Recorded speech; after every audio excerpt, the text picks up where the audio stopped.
कल की शानदार तेजी के बाद आज सीमित दायरे में उतार चढ़ाव के साथ कारोबार निफ्टी और बैंक निफ्टी अलग अलग दिशा में, लेकिन आखिरी डेढ़ घंटे का ट्रेड रहेगा बेहद अहम भी और बेहद इंटरेस्टिंग भी। स्वागत है आप सबका फाइनल ट्रेड में। नमस्कार, मैं हूं अनिल सिंह जी और नमस्कार, मैं हूं दीपांशु भंडारी। और अनिल जी, जैसा आप सुबह कह रहे थे, लग रहा है कि थोड़ा रेंज बाउंड एक्शन रह सकता है, बैंक्स की थोड़ी आउट परफॉर्मेंस आती है। देखिए, स्पेशली जो चुनिंदा बैंक्स ने उसमें शेयर है, इसके बारे में बात करूं उससे पहले इस समय की जो बड़ी बातें हैं वो पहले बता दें। बिल्कुल दीप, और बड़ी बातों के लिहाज से देखें तो आखिरी डेढ़ घंटे में जाने से पहले हल्के से बाजार फिर से प्रॉफिट बुकिंग के मूड में आते हुए दिख रहे हैं। वैसे दिन भर सीमित दायरे के बीच में कारोबार किया है, 17,850 का लेवल अब तक मेंटेन करने की कोशिश की है, उसी लेवल की तरफ बढ़ता हुआ दिख रहा है निफ्टी।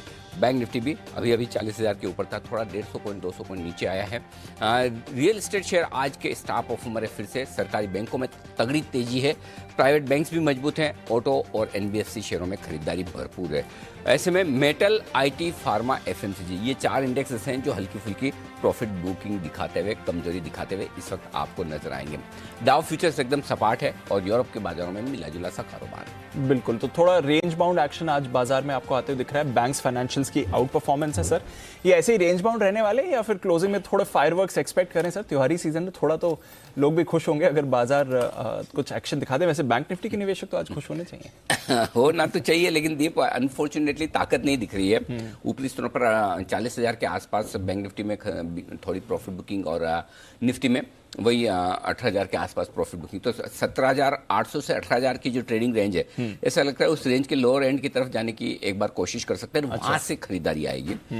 39,500 39,600 सपोर्ट रेंज है। एक बार शायद बैंक निफ्टी भले वहां पहुंचे ना पहुंचे, निफ्टी थोड़ा सा पहुंच सकता है ऐसा लग रहा है। बैंक निफ्टी ऐसे में 39,500 600 के आसपास सपोर्ट लेगा। तो बेसिकली रेंज बाउंड मार्केट है। लॉन्ग करना है तो बैंक निफ्टी करिए, शॉर्ट करना है तो निफ्टी करिए, और कुछ नहीं करना है तो रेंज बाउंड मार्केट में इंतजार कीजिए किसी एक सिरे पर पहुंचने का। 17,800 के आसपास खरीदारी करें, 39,500 600 के आसपास खरीदारी करें, और पहले अगर 40,000 के आसपास, 40,100 के आसपास आए तो प्रॉफिट बुक करें।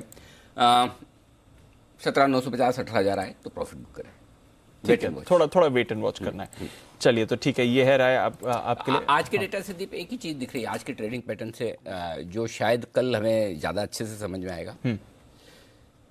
एफआई ने भी बंद नहीं किया है, ऐसा लग रहा है। जो स्क्रीन दिखा रही है वो ये कह रही है कि है सेलिंग है, मतलब खत्म नहीं हुई है। एक दिन के लिए ब्रेक लिया था, पोज लिया था, वो रुकावट के लिए खेद टाइप्स, है ना। सो वापस से ऐसा लग रहा है, आज की स्क्रीन देखकर लग रहा है कि कोई तो ऊपर में थोड़ा सप्लाई के लिए तैयार है। और वैसे भी आप देखिए 18,000 तक का आपने एक बाउंस बैक दे दिया। 17,600 से 400 पॉइंट आप बढ़ गए, लगभग 35% का आपका करेक्शन, नीचे से लेवल से रिकवरी आ गई, उतनी बैंक निफ्टी में आ गई। तो उस लिहाज से अब देखते हैं कुछ नए ट्रिगर्स चाहिए और आगे बढ़े। एग्जिट का मौका मिल गया कुछ लोगों को। हाँ, ये बात सही। चलिए, ठीक है, तो थोड़े नए ट्रिगर्स का है इंतजार, थोड़ा रेंज बाउंड एक्शन है। सुबह की तेजी के बाद हल्की सुस्ती बाजार में आती हुई दिख रही है, बट एक्शन भरपूर है। स्टॉक स्पेसिफिक ढेरों नतीजे आ चुके हैं और कुछ नतीजों ने तो सरप्राइज भी कराया। आइए उसके बारे में जानते हैं और आने वाले दिनों के लिए कुछ ट्रिगर्स और इवेंट्स वहां पर भी रखते हैं नजर। मानसी और वरुण दोनों हैं तैयार। मानसी, बताएं कौन से ट्रिगर्स पर रखनी है नजर? Good afternoon. Good afternoon Deepanshu, बिल्कुल आपने सही कहा, ढेरों नतीजे बड़े आ रहे हैं और कई आने वाले बाकी हैं। भारतीय एयरटेल निफ्टी में, वहीं Dabur, Jindal steel and power, trend, वायदा बाजार में इनके नंबर्स पर फोकस है। इसके अलावा डाबर नतीजों के साथ डिविडेंड पर बोर्ड बैठक भी होने वाली है। फिनो पेमेंट बैंक का आईपीओ आज बंद हो जाएगा।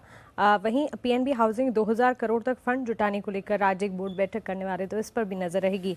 कल निफ्टी स्पेस में आयशर मोटर्स और एसबीआई के नंबर्स पर फोकस है। वायदा बाजार में एबी फैशन, बाटा, फाइजर, गुजरात स्टेट पेट्रोनेट पर नजर रहेगी। वहीं वीकली एक्सपायरी कल होती हुई दिखेगी, क्योंकि गुरुवार के दिन दिवाली पर मुहूर्त ट्रेडिंग होने वाली है, तो बुधवार कल ही वीकली एक्सपायरी हो जाएगी। यूएस फेड की पॉलिसी पर फोकस रहेगा। वहीं आईपीओ कल कई सारे बंद होने वाले हैं। पीबी फिनटेक का 5,625 करोड़ का आईपीओ कल बंद होगा। एसजेएस एंटरप्राइजेस का 800 करोड़ का आईपीओ कल बंद हो जाएगा और सिगाचे इंडस्ट्रीज का 125 करोड़ का आईपीओ भी कल बंद होता हुआ दिखेगा। प्रेसिशन वायर्स शेयर विभाजन पर एक बोर्ड बैठक करने वाले हैं। वहीं कोवैक्सीन के इमरजेंसी इस्तेमाल पर वर्ल्ड हेल्थ ऑर्गेनाइजेशन की एक बैठक का कल होने वाली है, जिस पर नजर रहेगी। कल्चर डे के मौके पर कल जापान के बाजार बंद रहेंगे। वहीं कोफोर्ज कल एक्स डिविडेंड ट्रेड होता हुआ दिखेगा। गुरुवार के दिन दिवाली है, तो दिवाली पर मुहूर्त ट्रेडिंग होगी। जी बिजनेस पर सबसे बड़ी कवरेज और शाम 6 बजे से मुहूर्त ट्रेडिंग पर हमारे साथ जरूर जुड़े। गुरुवार का रिजल्ट कैलेंडर नहीं बताया आपने? सर, गुरुवार को तो मुहूर्त ट्रेडिंग और दिवाली है ना, तो क्या होगा, रिजल्ट तो आ ही सकते हैं ना कंपनी के। नहीं है सर, सिर्फ एक के है, मुथूट। सिर्फ एक कंपनी मैंने देखा था सच्ची में। मुथूट वैसे मुथूट आने तो आज आने चाहिए सर, अगर रेलेवेंस के हिसाब से देखें उनका जो रिलेशन हाँ, है। तो मेरे पास रिजल्ट कैलेंडर जो आया हाँ है सर, मुथूट फाइनेंस बिल्कुल इसलिए इकलौता आ रहा है तो याद रह गया। मुझे लगा कि आपके इसमें आता है 11:30 से 2:30 बजे शुभ मुहूर्त है मुथूट के रिजल्ट का। ओके, एक FNO वाला है ये मुथूट जी, मुथूट कलर कोडिंग होती है ना, रेड और ब्लू वाली, अभी जैन साहब बताएंगे जानेंगे जैन साहब से भी। पर आइए मुथूट के नतीजे तो मुहूर्त के दिन आएंगे। आज कौन से नतीजे आ गए, क्योंकि दिग्गजों में भी हमने देखा सन फार्मा HPCL के नतीजे आ चुके हैं, कुछ और बड़े नतीजे भी ऑलरेडी आ गए। वरुण बताएं इनके बारे में।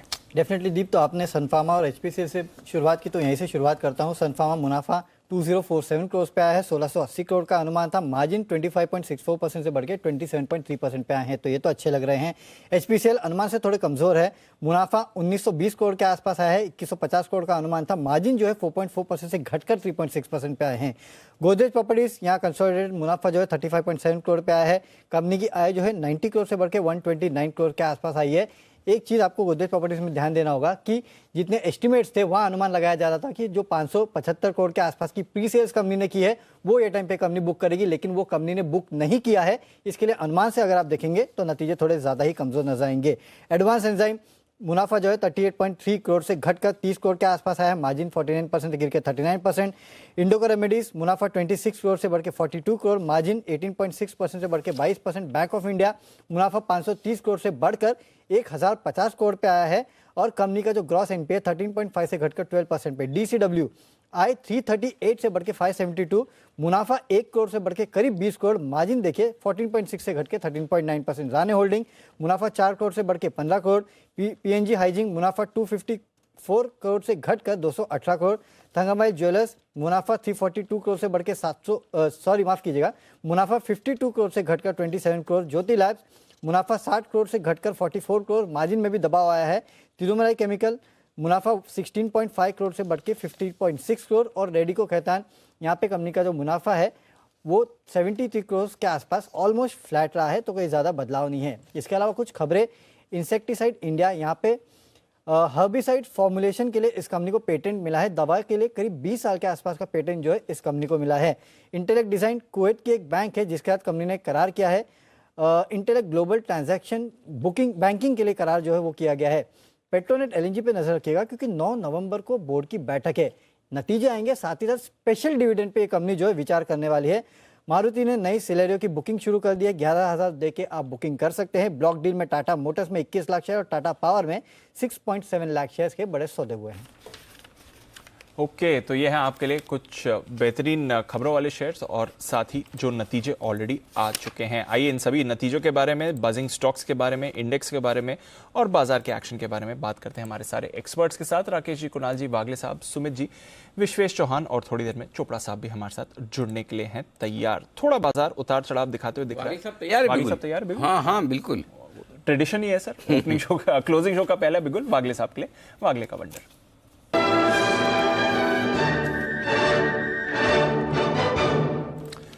बताएं वागले साहब। Good afternoon sir. Afternoon Deepanshu, afternoon Anil जी।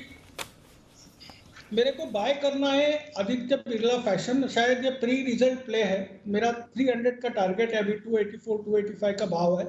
मुझे लगता है ये 300 तक जाने के लिए तैयार है। कल इसके रिजल्ट है तो उसके पहले ये मूव आनी चाहिए, तो इसको आज लेके चले। 282 का आपका स्टॉप लॉस टारगेट, 298 299 300 के थोड़ा सा पहले। तो ये है आपके लिए AB fashion, Aditya Birla fashion, जिस पर खरीदारी की राय आ रही है। वागले साहब की तरफ से डेज हाई पर काउंटर ट्रेड करते हुए दिख रहा है, 5% ऊपर है इस समय। नजर रखिए इस पर। राय लेनी थी एक सन फार्मा पर, क्योंकि वहां पर एक्शन बन रहा है। नतीजे आए, नतीजों के बाद दोनों तरफ का हमने एक्शन देखा। थोड़ा सुस्त था नतीजों से पहले, एक स्पाइक आया, फिर से गिरा, अब फिर से स्टॉक एक्शन में आ रहा है। विश्वेश जी, क्या चल रहा है सन फार्मा की चार्ट पर, जरा ये बताइए।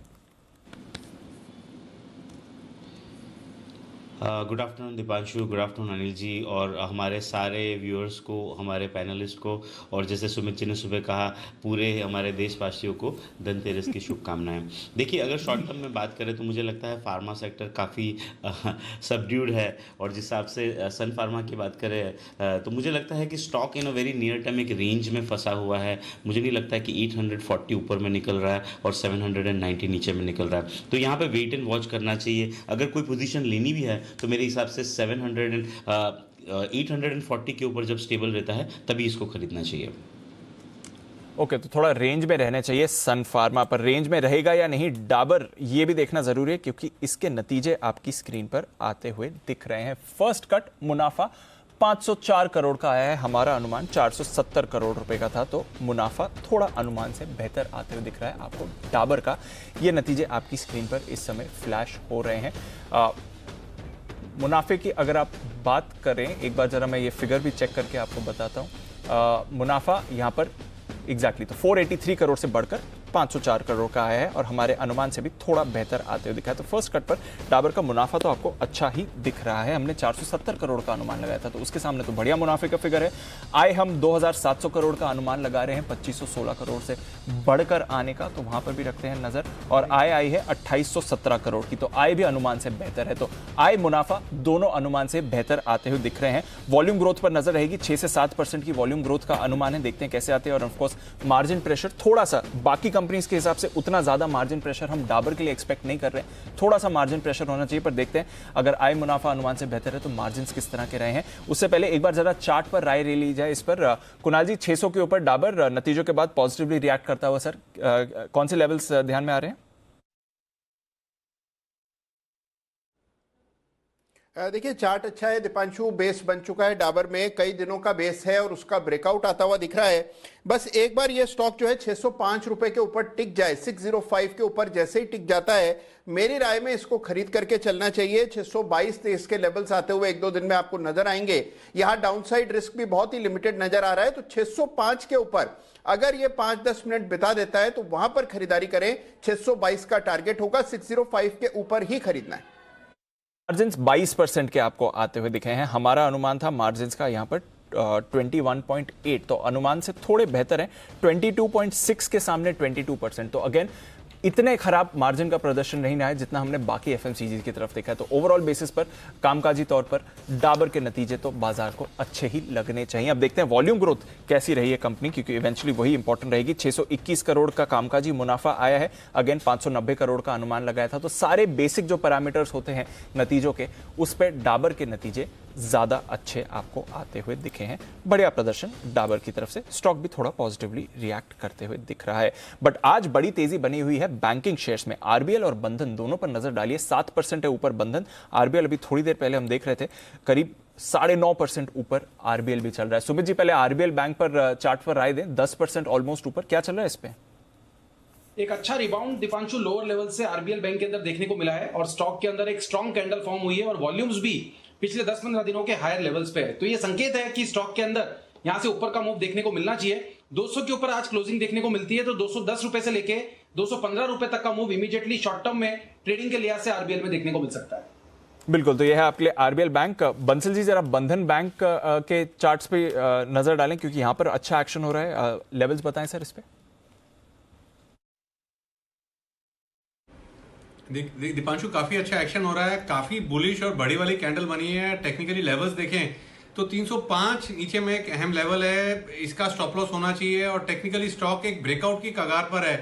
309 रुपए के अराउंड चल रहा है, थोड़ा सा भी यहाँ पर 309.50 के ऊपर सस्टेन करता है तो एक ब्रेकआउट होगा।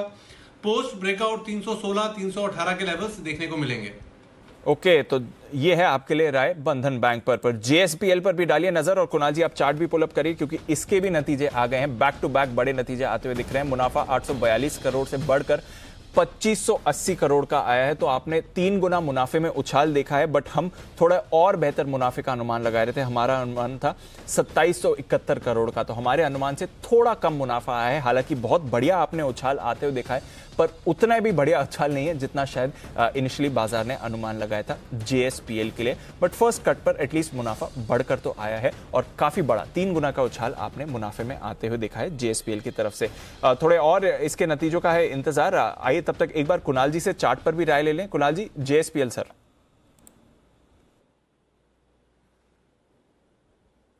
देखिए दीपांशु, एक बड़ा सपोर्ट है 422 रुपए के आसपास इंट्राडे चार्ट्स पर। 422 के नीचे स्टॉक कमजोर हो जाएगा। मेरी कोई खरीदारी की राय इन स्तरों पर नहीं है। 422 के नीचे गया तो आपके पास अगर पहले की लॉन्ग पोजीशन है तो एक बार निकल जाने की राय है। 422 के नीचे 415, 414 के लेवल्स भी देखने को मिल सकते हैं, इसलिए 422 का स्टॉप लॉस रखकर होल्ड करें। अगर उछाल आता है तो उसमें भी निकलने का प्रयास करना चाहिए। उछाल आता है तो उसमें निकलने का प्रयास करें। इतना ज्यादा कन्विंसिंग चार्ट स्ट्रक्चर फिलहाल नहीं लग रहा है।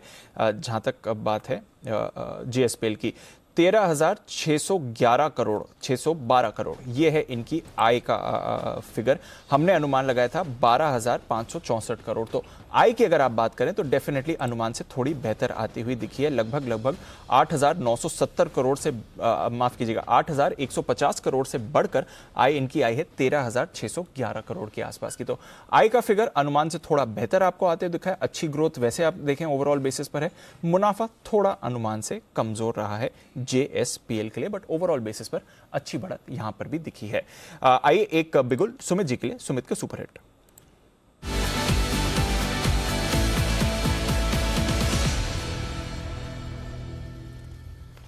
सुमित जी बताएं। दीपांशु, बाय का स्टॉक है। स्टॉक का भाव चल रहा है 2039। स्टॉक का नाम है बाटा। करो ट्रेड, इसमें नहीं होगा घाटा। स्टॉक के अंदर ब्रेकआउट है। 5 दिनों के हायर लेवल से ये ब्रेक कर रहा है। एक स्ट्रॉन्ग कैंडल आज फॉर्म हो रही है और मेरे को लग रहा है कि बाटा यहां से एक बढ़िया ऊपर का मूव दिखाने को तैयार है। बाटा के अंदर खरीदारी करके काम करें। 1999 का इसके अंदर स्टॉप लॉस लगाएं 1999, 2039 सीएमपी। ऊपर में टारगेट 2099 और 2119। 2099, 2119 ये टारगेट्स को ध्यान में रखते हुए बाटा में खरीदारी करें। स्टॉप लॉस लगाए 1999। ये भाव भी बाटा वाले लेके आए आप। बिल्कुल अनिल जी, पूरी थीम मैच है। अच्छा बाय द वे अच्छा आपने नोटिस किया एक बाटा के शोरूम में आप जाके जूते खरीदो, वो बाकायदा 1 रुपए का कॉइन देते हैं। हाँ। मतलब ऐसा नहीं कि मतलब बिल के साथ कॉइन आता है। किस किसने नोट किया ये चीज? दीप नहीं किया। आप लोगों ने तो लिए नहीं होंगे बाटा के इतने ज्यादा एकदम और ज्यादा प्रीमियम। हाँ, और प्रीमियम ब्रांड के लेते होंगे अभी तो वैसे गुची के गुची। ओके ठीक है, तो ये है। लेकिन बहुत रेस्पेक्टफुली वो बिल के साथ हमेशा, वो मुझे बहुत अच्छा लगता है। मतलब ऐसा नहीं कि मतलब उनका इंटेंशन 1 रुपया देने का है, वो दिखता है साफ।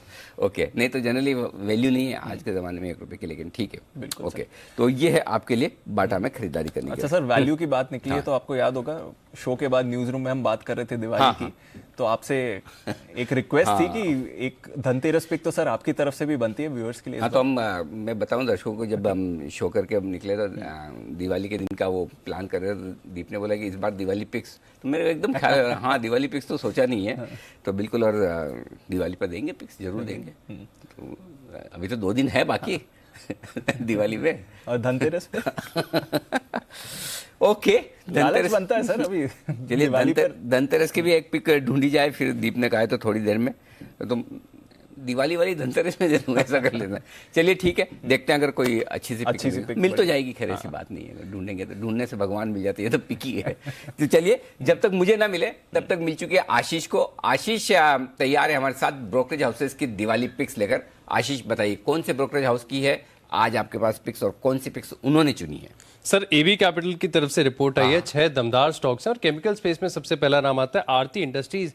ये मान रहे कि यहाँ पर इनके स्पेशलिटी केमिकल्स कारोबार में आपको काफी बढ़िया बढ़त देखने को मिलेगी, जिसके चलते अगर मौजूदा भाव पर आप इस स्टॉक को खरीदते तो करीब 30% की अपसाइड यहाँ पर देखने को मिलेगी। अच्छे खासे रिटर्न जो है यहाँ पर देखने को मिल सकते हैं। दूसरी पिक इनकी तरफ से आवास फाइनेंशियल्स, यहाँ पर भी ये मान रहे कि आपको खरीदारी करनी चाहिए और अच्छी खासी तेजी की अपसाइड है। मान रहे कि हाउसिंग फाइनेंस कंपनीज में, रियल एस्टेट सेक्टर में आप देखिए जिस प्रकार की तेजी आ रही है, इसका एक फायदा उठा सकते हैं। 25% की अपसाइड है, 3,500 रुपए का लक्ष्य बता रहे हैं। और तीसरा नाम है और कंसेंसस है, लगभग सभी की रिपोर्ट्स में देखने को मिल रहा है। HCL टेक यहाँ पर दिखे काफी कन्विक्शन के साथ खरीदारी की राय दे रहे हैं और मान रहे कि मौजूदा भाव पर अगर आप खरीदारी करेंगे तो करीब 22% के रिटर्न्स यहाँ पर देखने को मिलेंगे।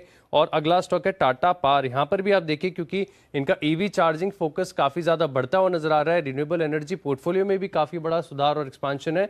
इसके चलते भी आप देखिए कि मान रहे कि 275 तक जो है टाटा पावर जा सकता है, यानी मौजूदा भाव पर खरीदेंगे तो करीब 19 से लेकर 20% की अपसाइड यहाँ पर देखने को मिलेगी। दिग्गज बैंकिंग स्पेस में HDFC बैंक यहाँ पर एसेट क्वालिटी सबसे शानदार है और साथ ही साथ क्रेडिट ग्रोथ भी है। उसका भी एक बड़ा बेनिफिशियरी, तो 17.5-18% की अपसाइड यहां से देखने को मिलेगी। 1900 रुपए के लक्ष्य सजेस्ट करके चल रहे हैं। और अंत में जुबिलेंट फूडवर्क्स, यहां पर भी ये मान रहे कि स्टॉक की जो है कंपनी की स्ट्रॉन्ग पोजीशनिंग है, इसका एक फायदा देखने को मिलेगा। 4600 रुपए के लक्ष्य आप इस स्टॉक में निवेश कर सकते हैं।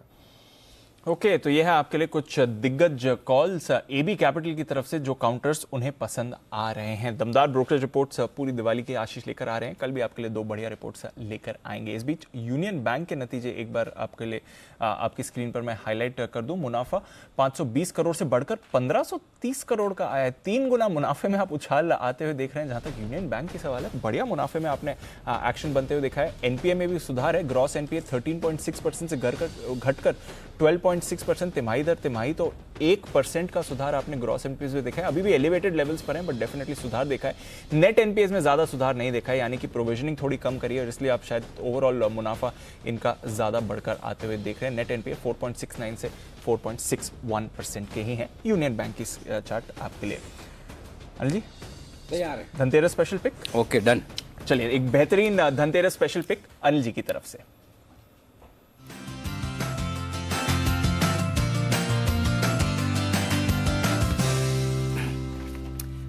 जब खरीदारी की राय और खरीदारी करनी है एक बैंक में, और वो है जम्मू एंड कश्मीर बैंक। 42 रुपये 50 पैसे के आसपास है JNK बैंक। यहाँ पर मुझे याद है कि इस स्टॉक को हम 22, 23, 24 रुपये से लगातार खरीदारी करने की राय दे रहे हैं। और मुझे लगता है कि यहाँ से भी इस स्टॉक में बहुत अपसाइड है। 2-3 बड़ी वजह है जिसकी वजह से ये स्टॉक अच्छा करना चाहिए। मेरे ख्याल से बुक वैल्यू से आधे से कम पर ट्रेड कर रहा है अभी भी ये स्टॉक, यानी कि वैल्यूशंस के लिहाज से काफ़ी सस्ता है। पहली चीज़ तो ये कि लगभग आधे से नहीं ज़्यादा है। 56 रुपये के आसपास की बुक वैल्यू और 45 के आसपास है, तो 0.7, 0.8 बुक वैल्यू पर ट्रेड कर रहा था। बुक वैल्यू से नीचे है। फॉरवर्ड भी मल्टीपल पर मुश्किल से 5 के मल्टीपल पर, अभी के मल्टीपल पर 7 के मल्टीपल पर होगा। हाल ही में बोर्ड ने अनाउंस किया कि 1000 करोड़ का कैपिटल रेज करने की तैयारी में, तो कैपिटल आने के बाद थोड़ा आपके पास वो स्कोप बढ़ जाएगा। दूसरा ये कि सरकार का फोकस, केंद्र सरकार का फोकस जम्मू कश्मीर पे डेवलपमेंट पे जबरदस्त है। और पिछले काफ़ी समय में बहुत काम हुआ है वहाँ पर, और आगे बहुत होने की तैयारी में अगले 2-3 सालों में। तो वहाँ का जो डेवलपमेंट होगा वो इस बैंक को सबसे ज़्यादा, मतलब एक तरह से जम्मू कश्मीर में मोनोपोली बिजनेस है। बिल्कुल, करेक्ट। और वो ट्रैक पर आता दिख रहा है, कैपिटल है। मुझे लगता है ये बैंक यहाँ से दुगुना होने की ताकत, दुगुना होने की ताकत। यस, यहाँ से भी ऑलरेडी दुगुना हो चुका है। ऑलरेडी हो चुका है, यहाँ से भी। 27 अप्रैल SIP स्टॉक 23 रुपए के भाव में, 27 अप्रैल को दिया ना 23 रुपए में। और तब भी किसी को भरोसा नहीं था कि जम्मू कश्मीर बैंक भी ऐसा हो सकता है। अभी भी किसी को नहीं होगा। तो दीप इसके टारगेट रखिए 55 रुपए का छोटा जी, 70 रुपए का बड़ा, और 90 रुपए मीडियम, और 90 रुपए का बड़ा। 3 टारगेट, 55, 70 और 90, 3 टारगेट के लिए। और स्टॉप लॉस नहीं लगाना है। स्टॉप लॉस नहीं लगाना, ये स्टॉप लॉस वाला इन्वेस्टमेंट वाला स्टॉक है। अगर 20-25% किसी वजह से बाजार के मूड माहौल के हिसाब से नीचे आएगा तो और ऐड कीजिएगा, या अभी आप नोट करके रख लीजिए। जरूरी तो है नहीं कि आज का आज लेना है। जब भी आपको लगे कि बाजार का मूड माहौल बीच में कभी खराब हो, आपको थोड़ा सस्ता मिले, तब लीजिएगा जम्मू कश्मीर बैंक। और जम्मू कश्मीर बैंक मेरा साथ हमेशा दिया है रिकमेंड करने में सुमित जी ने। तो सुमित जी ने भी इसको 50 तक लाने में उनकी कैटेगरी के बाहर अभी तक निकला नहीं है। सुमित जी, आपकी कैटेगरी के बाहर निकलेगा ये? बहुत जल्दी निकलेगा अनिल जी, बहुत जल्दी इसमें ब्रेकआउट आएगा। स्टॉक पिछले लास्ट 2-3 महीनों से कंसोलिडेट कर रहा है। जैसे ही 44 के ऊपर ये क्लोजिंग देगा तो 50 के पार होगा। 44 के ऊपर क्लोजिंग मिलते ही 50 से 55 रुपए तक के टारगेट इमीडिएटली शॉर्ट टर्म में होंगे, और फिर पोजिशनली जो आप बता रहे हो वो वैसे का वैसे ही मूव दिखाएगा। मेरे ख्याल से स्टॉक के अंदर बाय करें और होल्ड करें, और जिन्होंने पहले से ले रखा है वो तो ट्रेलिंग स्टॉप लॉस का यूज करें और आने वाली रैली को एंजॉय करें। आने वाली रैली को एंजॉय करें। टेक्निकली भी बढ़िया लग रहा है, और फंडामेंटली तो अनिल जी कह रहे हैं ऑलरेडी अप्रैल से अब तक देखें, जब SIP स्टॉक में बात करी थी तो स्टॉक डबल हो गया है। अब यहां से और डबल होने की क्षमता रखता है। 1 साल आराम से खरीदिए, डिप पे मिले और ऐड करिए। ये है अनिल जी की सलाह। JNK बैंक BASF मुनाफा 413 करोड़ से घटकर 137 करोड़ का आपको आते हुए दिख रहा है। नतीजों के लिए आज है बड़ा दिन। ढेरों कैश कंपनीज के नतीजे आपकी स्क्रीन पर आते हैं। उससे थोड़ा सा हमारे विश्वेश जी भी जोश में आ रहे हैं। विश्वेश जी बोल रहे हैं आपने धनतेरस पिक दी, मैं भी देने की तैयारी में। तो थोड़ी देर में विश्वेश जी की तरफ से भी आपके लिए धनतेरस की पिक आने वाली है। तब तक एक बार आप जरा नतीजे बता दें जी। बिल्कुल सर। BASF कुणाल जी जरा इसके चार्ट भी देख लीजिए। थोड़े डिसअपॉइंटिंग नतीजे दिख रहे हैं, देखना पड़ेगा। कुछ वन ऑफ तो नहीं है। 413 से घटकर 137 पर। आय में अच्छा उछाल दिखा है, 2463 करोड़ से बढ़कर 3409 करोड़ की आय आती हुई दिख रही है। तो टॉप लाइन तो अच्छी है। कुणाल जी, मैं देखता हूं अगर कुछ एडजस्टमेंट है जिसकी वजह से मुनाफा गिरा है। चार्ट्स क्या कहती हैं सर?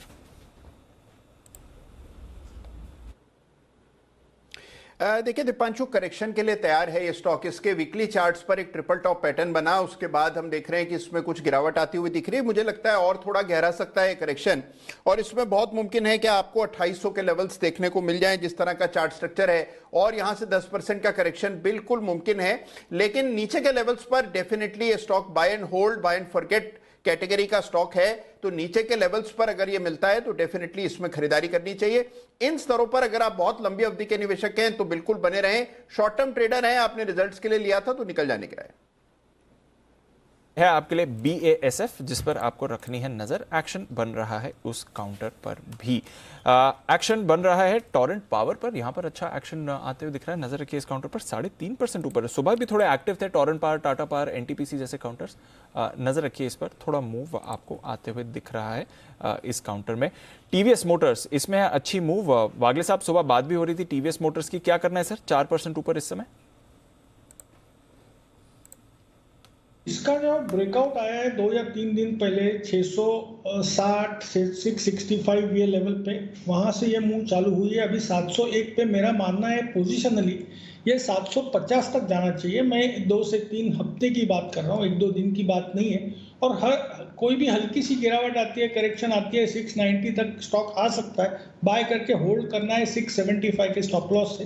टारगेट होगा 750। आप अगले महीने का पूरा मंथ ले लीजिए, पूरे नवंबर में ये टारगेट आ जाना चाहिए। ओके, तो ये है आपके लिए TVS मोटर्स पर राय। आज सुबह भी खरीदारी की राय आती हुई दिख रही है TVS मोटर्स पर वागले साहब की तरफ से 720 के टारगेट के लिए। आइए विश्वेश जी तैयार है अपनी स्पेशल पिक धनतेरस पिक के साथ।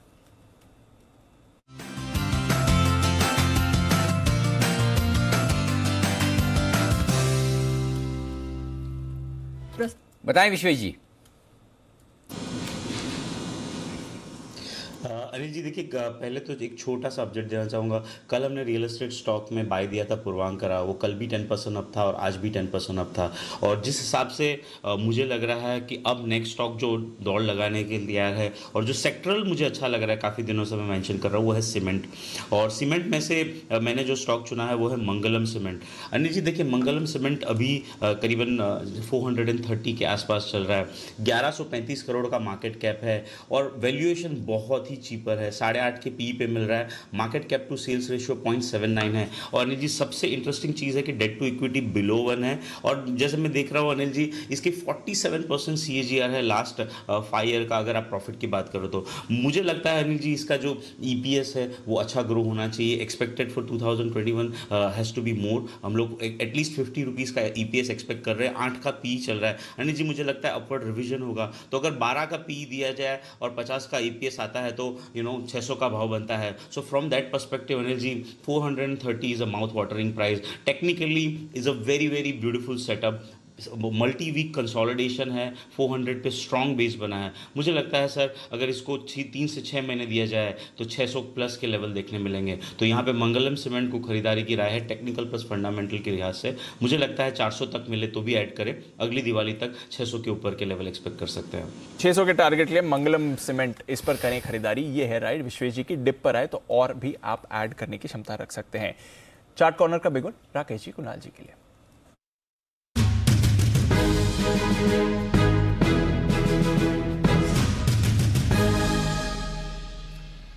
बताएं सर।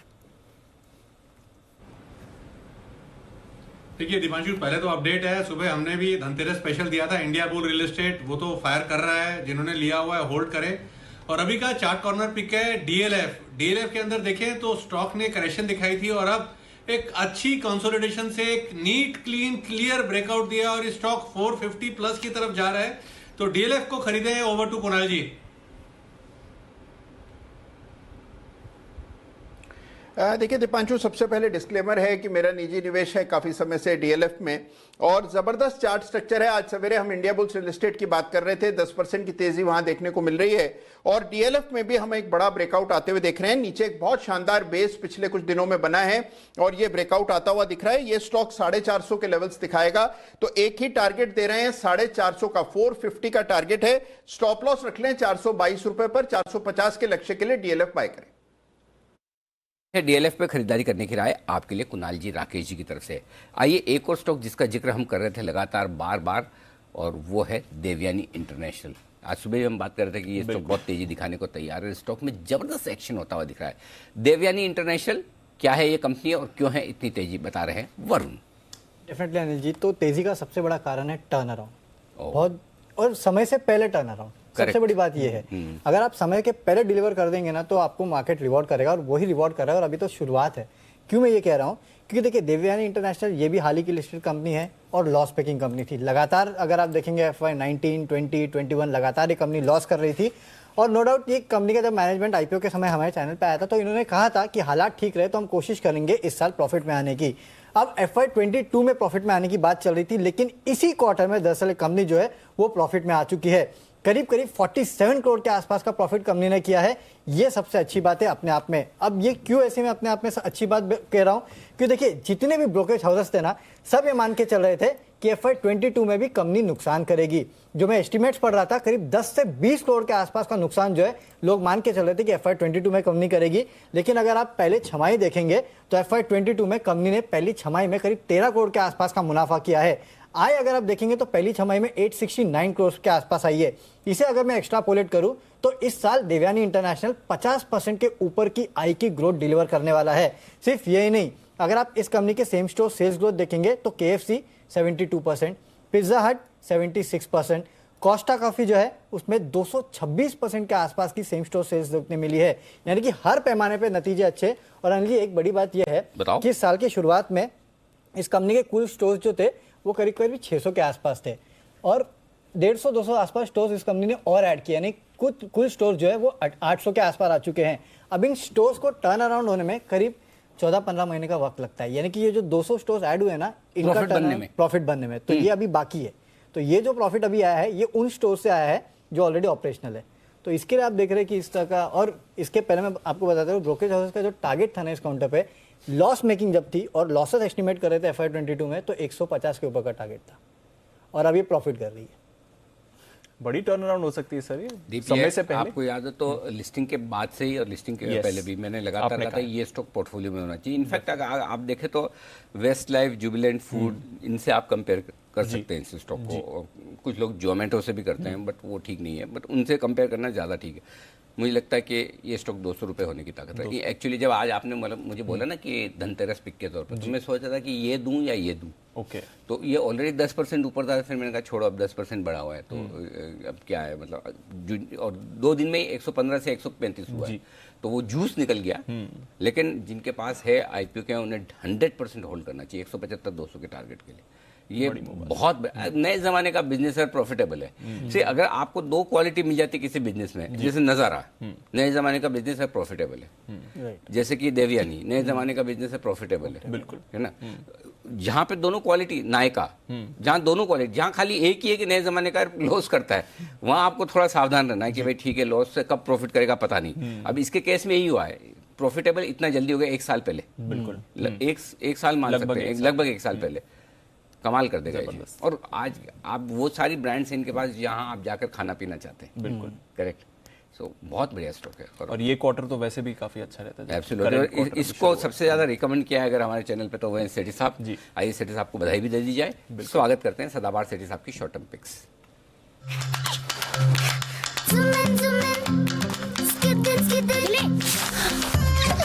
Ebix कैश हर खुशी के लिए काफी है।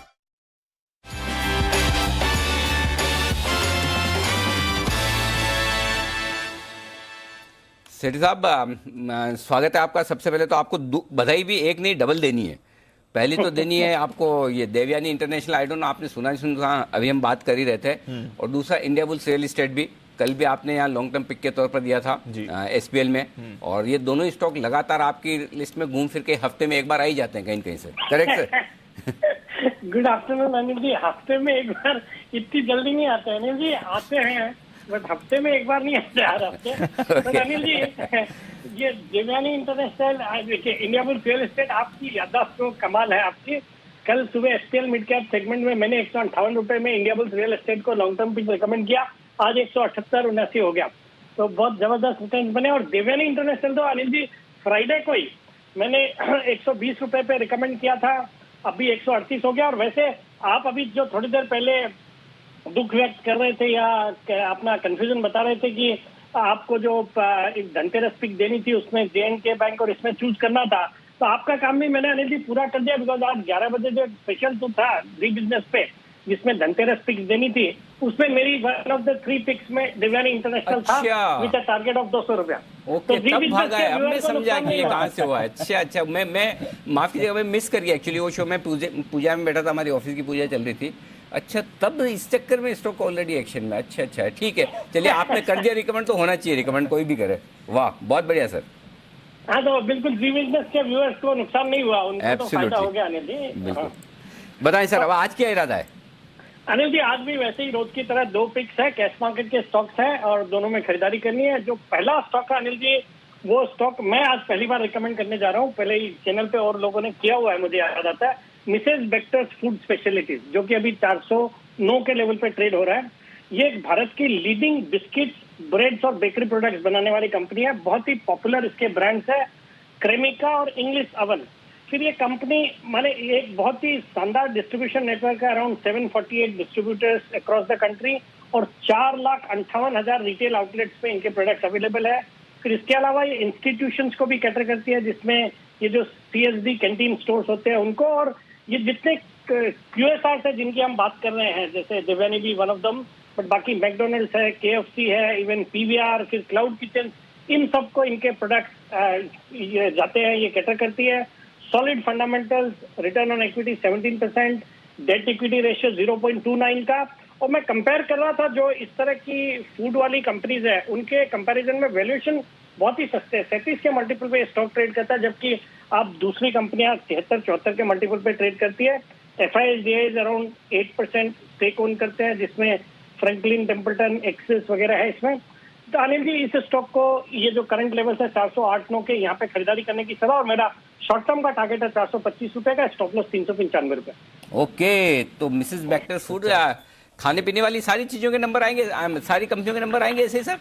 देवयानी, हाँ अनिल जी, देखिए अभी तो वही आ रहे हैं, रेस्टोरेंट आ रहे हैं, फिर ये फूड वाले कंपनीज आ रही है, और इसी लीग में ADF फूड, DFM फूड, कई सारी कंपनीज पहले भी रिकमेंड की हुई है। तो अनिल जी है बिल्कुल कुछ तो, इंडिया की पॉपुलेशन है, इतनी अच्छी ग्रोइंग पॉपुलेशन है, और क्या बोलते हैं, जो मिडिल इनकम ग्रुप है वो भी बढ़ता जा रहा है, तो इस तरह के प्रोडक्ट्स की डिमांड में तो कहीं कोई कमी होनी नहीं है। तो टारगेट आपने 425 का ही दिया ना, कितना दिया था sir? Anil ji, short term target 425 का है, बट जो मेरे स्टॉक्स होते हैं ना अनिल जी, वो शॉर्ट टर्म तो आपने सेगमेंट ही यही किया हुआ है, बट ये लॉन्ग टर्म के लिए रखने वाले स्टॉक होते हैं एक्चुअली। कई सारे स्टॉक्स में बहुत सारे पैसे बने हैं, RPSG वेंचर है, IEX है, शॉर्ट टर्म पिक्स करते करते वो कहाँ से कहाँ हो गया अनिल जी। ठीक बात है, तो शॉर्ट टर्म के लिहाज से वाले ये है टारगेट, लेकिन लॉन्ग टर्म के लिहाज से भी आप यहाँ पर होल्ड करके चल सकते हैं। बताएं सर, दूसरा पिक आज के लिए? दूसरा स्टॉक अनिल जी, वो भी एक बहुत अच्छी कंपनी है, स्टॉक का नाम है क्विक हील टेक्नोलॉजीज, जो कि अभी 232-233 के लेवल पर ट्रेड करता है। ये भारत की लीडिंग एंटीवायरस साइबर सिक्योरिटी बनाने वाली कंपनी है, प्रोवाइड करने वाली कंपनी है। और सरकार का जिस तरह से डिजिटल थ्रस्ट है, फिर आजकल जो वर्क फ्रॉम होम चला, तो उसका फायदा इस कंपनी के प्रोडक्ट्स को डिमांड में मिला। बाकी एक बहुत ही स्ट्रांग इंटरनेशनल प्रेजेंस भी है इस कंपनी का, 40 से ज्यादा देशों में इसके ऑफिसेज हैं। और इंडिया में तो जो रिटेल साइबर सिक्योरिटी का मार्केट है, उसका 34% मार्केट शेयर इस कंपनी के पास है। बाकी सितंबर क्वार्टर के अभी नतीजा है बहुत ही दमदार से, 34 करोड़ का पैट आया, जो कि पिछले साल 28 करोड़ था, और क्वार्टर ऑन क्वार्टर देखेंगे तो 5 करोड़ के सामने 34 करोड़ का पैट। वैल्यूएशन सस्ते हैं, 15 के मल्टीपल पे स्टॉक ट्रेड करता है, और सॉलिड मार्जिन वाला बिजनेस है। ऑपरेटिंग प्रॉफिट मार्जिन है 43% के, और रिटर्न रेशियोज भी बहुत अच्छे हैं, रिटर्न ऑन कैपिटल एम्प्लॉयड 20% का, और इसमें सेक्वायर कैपिटल भी 3.62% स्टेक ओन करती है। तो स्टॉक जो अभी 232-33 के लेवल पे ट्रेड करता है, इस पे खरीदारी करने की सलाह है। शॉर्ट टर्म का टारगेट है 250 का, स्टॉप लॉस 225।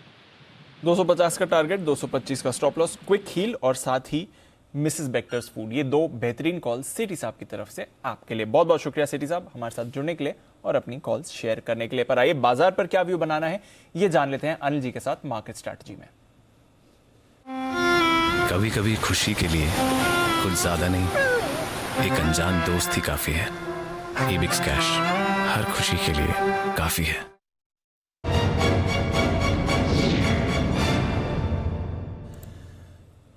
ग्लोबल मार्केट से ठीक ठाक एक्शन है। आज से इवेंट पैक्ट 3 दिन होने वाले हैं सर, क्योंकि आज से एफओएमसी की बैठक है, कल फेड की पॉलिसी आएगी, टेपर पर डिसीजन आ सकता है और फिर परसों ओपेक का निर्णय आने वाला है। तो थोड़े कॉशियस हैं, बट कोई ऐसी बड़ी मूव नहीं आ रही है। हल्की सी सुस्ती अमेरिकी फ्यूचर्स में आपको दिखेगी। यूरोप में मिला जुला कारोबार है, आधे % की रेंज में वहां पर मूवमेंट आ रहा है।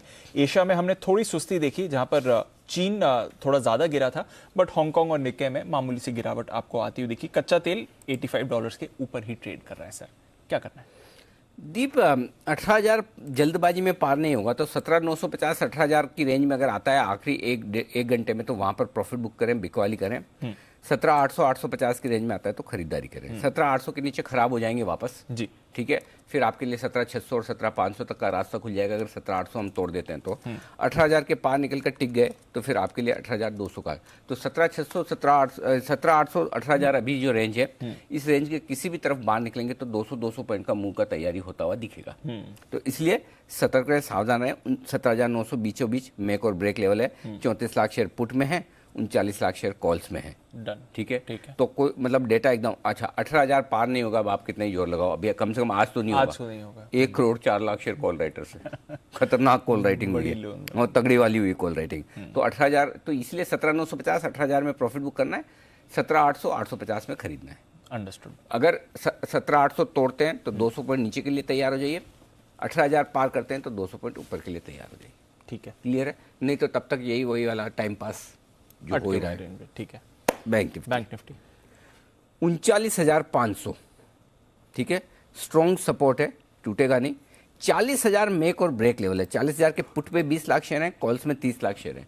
40,000 पार करने के बाद कॉल राइटिंग तगड़ी हुई है दीप, लेकिन उसके बावजूद बैंक निफ्टी थकने के संकेत नहीं दे रहा, गजब कर रहा है। अगर बैंक निफ्टी 3:05 के पहले 40,050 के ऊपर टिक गया इस बार, 3:05, 40,325 दिख रहा है। पहला टारगेट बनेगा 40,150, दूसरा 40,325 आज ही। तो रेंज ब्रेकआउट आज ही 300 400 पॉइंट्स की रेंज यहाँ से बन सकता है। 40,050 के ऊपर 3:05 3 बजे तक टिकना चाहिए। उसके ऊपर टिका तो ये सीधा ये बहुत मतलब ये तो निफ्टी साथ नहीं दे रहा। नहीं तो बैंक निफ्टी तो कमाल करने की तैयारी कर रहा है, लेकिन निफ्टी साथ नहीं रहा। आप सोचो निफ्टी 35-40 पॉइंट नीचे है, उसके बावजूद बैंक निफ्टी 40,000 के आसपास निकलने की बार बार कोशिश कर रहा है। सो 40,000 मेक और ब्रेक, और मैं इसलिए कह रहा हूँ ये कि 40,000 पर 30 लाख शेयर कॉल राइटर्स खड़े हैं, दबा के कॉल बेचा है। 40,100 पर है, 40,200 पर, तो ऐसे देखेंगे तो आपको लगेगा 40,200 बहुत रुकावट वाली जगह है। बिल्कुल है, 100% है, इसमें कोई डाउट नहीं है। अब आपको क्या चाहिए, थोड़ी निफ्टी की मजबूती आ जाए 40-50 पॉइंट और बैंक निफ्टी 40,050 की। एक तो ये ट्रेड हो सकता है ऑप्टिमिस्टिक, और नेगेटिव साइड पे तो भाई देखिए 17,950 18,000 में निफ्टी भी बेचिए, 40,000 40,200 में बैंक निफ्टी भी बेचिए, वो डेटा देगा। तो आइदर वे, लेकिन मेरा ये मानना है कि अगर कमाल होना है तो बैंक निफ्टी की लीडरशिप से होना है, नहीं तो फिर तो आप वही रेंज बाउंड है, वो है ही 40,000 40,100 सप्लाई है, 39,500 39,600 बाइंग जोन है वैसा।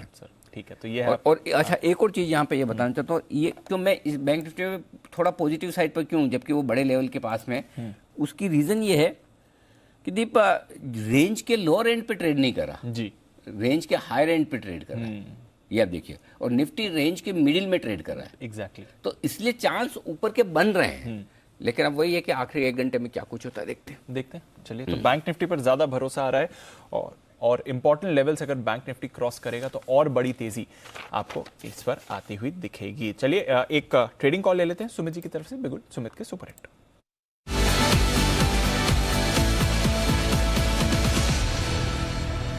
बताएं सुमित जी। दीपांशु, बाय का स्टॉक है, स्टॉक को आप खरीदे तुरंत, क्योंकि स्टॉक का नाम है टोरेंट पावर। टोरेंट पावर के अंदर यहां से ऊपर का मूव देखने को मिलना चाहिए। स्टॉक के अंदर मोमेंटम बन रहा है और सारे सेक्टर के अंदर एक तेजी का मूव देखने को मिल रहा है। टोरेंट पावर के अंदर मेरे को लग रहा है कि स्टॉक यहां से आज और आने वाले दिनों के अंदर 20 से 30 रुपए का मूव ऊपर की तरफ दिखा सकता है। 522 524 के आसपास अभी ट्रेड कर रहा है, यहां से मोमेंटम बनना चाहिए। 545 से लेके 550 तक का मूव इमीडिएटली शॉर्ट टर्म में ट्रेडिंग के लिहाज से होगा।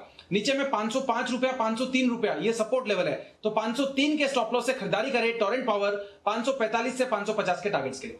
ओके, तो टोरेंट पावर में है आपके लिए खरीदारी करने की राय इस वक्त सुमित जी की तरफ से आती हुई दिख रही है। आइए बढ़ते आगे, वक्त जी बिजनेस की तरफ से एक इंटरेस्टिंग और एक्सक्लूसिव रिसर्च लेकर आने का।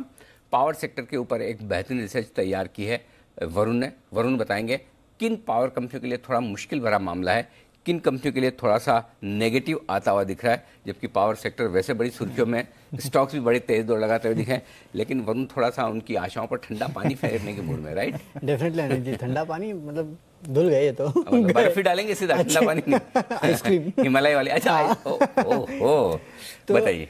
तकलीफ ये है अनिल जी कि वो जो IEX पे जो दाम बढ़े थे ना, वो लगातार अब कम होते जा रहे हैं। और इनफैक्ट पिछले 20 दिनों में अगर आप देखेंगे तो IEX पे जो पावर ट्रेडिंग के दाम है, पिछले 10 दिनों में, माफ कीजिएगा, पिछले 10 दिनों में IEX पे जो पावर ट्रेडिंग के दाम है उसमें 20% के आसपास की गिरावट देखने मिली है। एक समय पे ये दाम जो है अगर पिछले 10 दिन पहले देखेंगे तो करीब 3.8 के आसपास था, जो अब घट के करीब 3.07 के आसपास आ गया है। और ये मैं एवरेज प्राइस बता रहा हूँ।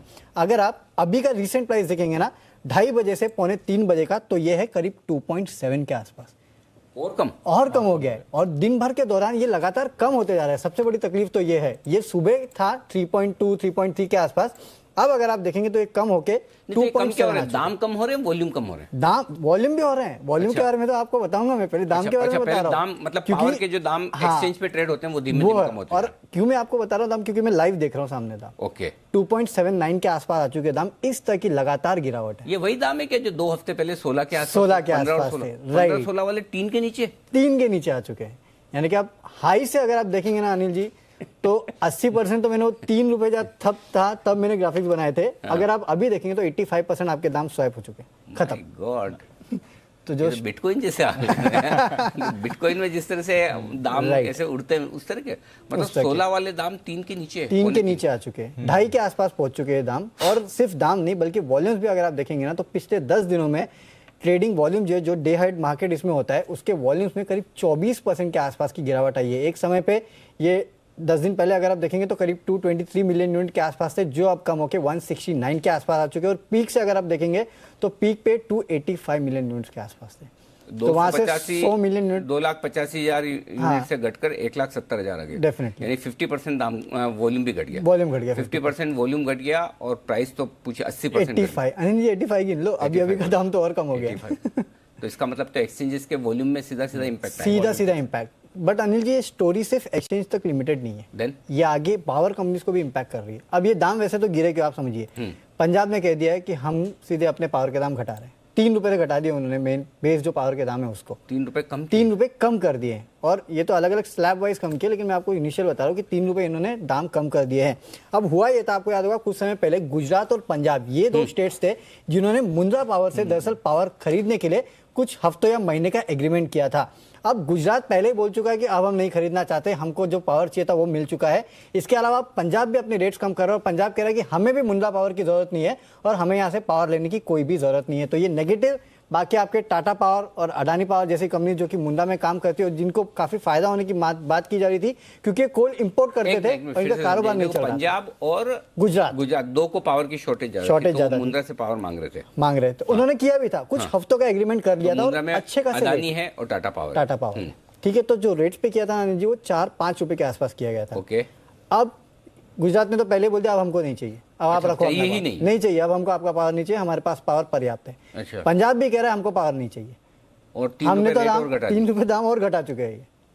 My God.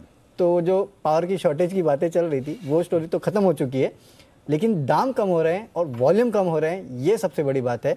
और ये 4 दिन की चांदनी थी इसका मतलब है। हाँ, 4 दिन ऐसा हल्ला गुल्ला मचा जैसे मतलब बिजली चली जाएगी, मोबाइल तक चार्ज नहीं होंगे, उस तरह का माहौल बना। ऐसा लोगों को लगा कि पावर शॉर्टेज, कोयला नहीं है, ये नहीं है, वो नहीं है। और अब सब जितना चाहिए सब कुछ है, सब जितना चाहिए उतना है। Anil ji in fact pre crisis के पहले के भी लेवल नीचे आ गए, उससे भी लेवल नीचे आ ही रहे, आप समझिए। क्योंकि ये जो मार्केट में देख रहा हूँ, एक समय था इसमें जो लोएस्ट प्राइस दिखा रहा है 2.1 के आसपास दिखा रहा है, 2.1 या उसके आसपास के रेट दिखा रहे। तो अब सोचिए $2 रुपए के आसपास आ चुके रेट, इतना गिर गए।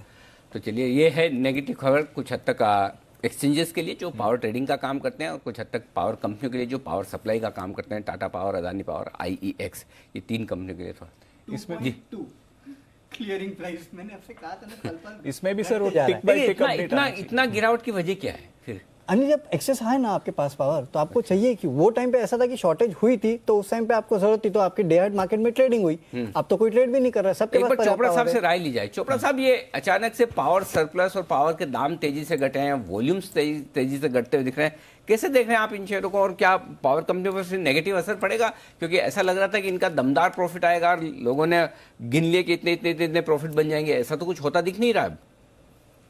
देखिए अनिल जी, ये सब कुछ आर्टिफिशियल था और मेरे हिसाब से इसकी जांच होनी चाहिए कि ये इतना गलत खबर फैली तो फैली कैसे, और ये सरकारी सूत्रों से फैली। बहुत सारी सरकारें बोलने लगी, दिल्ली सरकार बोलने लगी, बहुत सारी सरकारें बोलने लगी हमारे पास कोयला नहीं है, बिजली नहीं आएगी, ब्लैकआउट हो जाएगा वगैरह वगैरह। तो मेरे अंदाजे से ये गलत था। दूसरी चीज़ जो आपने पावर कंपनीज के बारे में बोला, मुझे नहीं लगता कि पावर कंपनीज पर कोई बहुत मेजर इम्पैक्ट आने वाला है, क्योंकि इस देश को अगर आगे बढ़ना है तो उसको पावर तो चाहिए। और जिस प्रकार का जो ईवी का पुश आ रहा है और जिस तरीके का इंटरेस्ट है, और अभी भी मोदी साहब जो समिट से वापस आ रहे हैं तो वहाँ पे सब लोग कार्बन न्यूट्रल होने की बातें कर रहे हैं, तो मुझे लगता है पूरे विश्व में इलेक्ट्रिक व्हीकल की जो बातचीत है वो बहुत तेज़ी से हो रही है। उसके लिए पावर चाहिए होगी। पावर कहाँ से आएगी? ये पावर कंपनीज ही देंगी और कहीं से नहीं आएगी पावर। तो मुझे नहीं लगता कि पावर कंपनीज में ऐसा कोई छोटा मोटा फर्क आएगा, बाजार का नेचर है ऊपर नीचे करना, बट मुझे नहीं लगता कोई बहुत मेजर इम्पैक्ट है। और सारे क्षेत्र में मुझे लगता है कि टाटा पावर जैसी कंपनी है, इवन अदानी पावर मुझे इस लेवल पे बहुत अच्छा लगता है, और पावर ग्रिड जैसी कंपनीज हैं, इवन एनटीपीसी बहुत अच्छा लगता है यहाँ पर। तो ऐसा नहीं है कि पावर कंपनीज को कोई बहुत मेजर फर्क आने वाला है। हाँ, जो टैरिफ्स हैं जो कहीं IEX पे ट्रेड हो गए 16-17 रुपए के, उस पर जरूर जांच होनी चाहिए कि वो 3 दिन बाद ही 4-5 रुपए पे ट्रेड करे। तो इतना फर्क और इतना फ्लक्चुएशन कैसे और क्यों? और कुछ सरकारों ने, मैंने सुना कि यूपी सरकार ने भी 16-17 रुपए पे खरीदी है बिजली। तो ये समझ के बाहर है कि इतना तेजी से कैसे हुआ। इसकी पूरी कड़ी तो मेरे पास नहीं है, बट निश्चित रूप से पावर कंपनी को कोई खतरा ऐसा नहीं नजर आता। ओके, चलिए, एक पावर कंपनी से मैं बात कर रहा था थोड़े समय पहले, तो उनका ये कहना था कि जो पावर के दाम ये स्पॉट लेवल पे बढ़े रख ये सस्टेन रहते हैं, और जो रहेंगे उनका ये मानना था कि 1-2 साल तो कम से कम रहेंगे। उस समय ऐसा लग रहा था 15 दिन पहले, उनका दिन का 15 से 20 करोड़ का एक्स्ट्रा प्रॉफिट बन रहा था। दिन का वो तो देखो अब कहाँ गए। हाँ, गया मतलब था ही नहीं, एक्चुअली गया तो क्या था ही नहीं, वो था भी नहीं, नोशनल लगा था। हाँ, वो जो प्राइसेस बढ़े थे लेकिन स्टॉक के उसी वजह से, हाँ, स्टॉक के प्राइसेस काफी स्टॉक के उसी वजह से बढ़े थे। एनीवे, आइए करते हैं बसीन साहब से मुलाकात।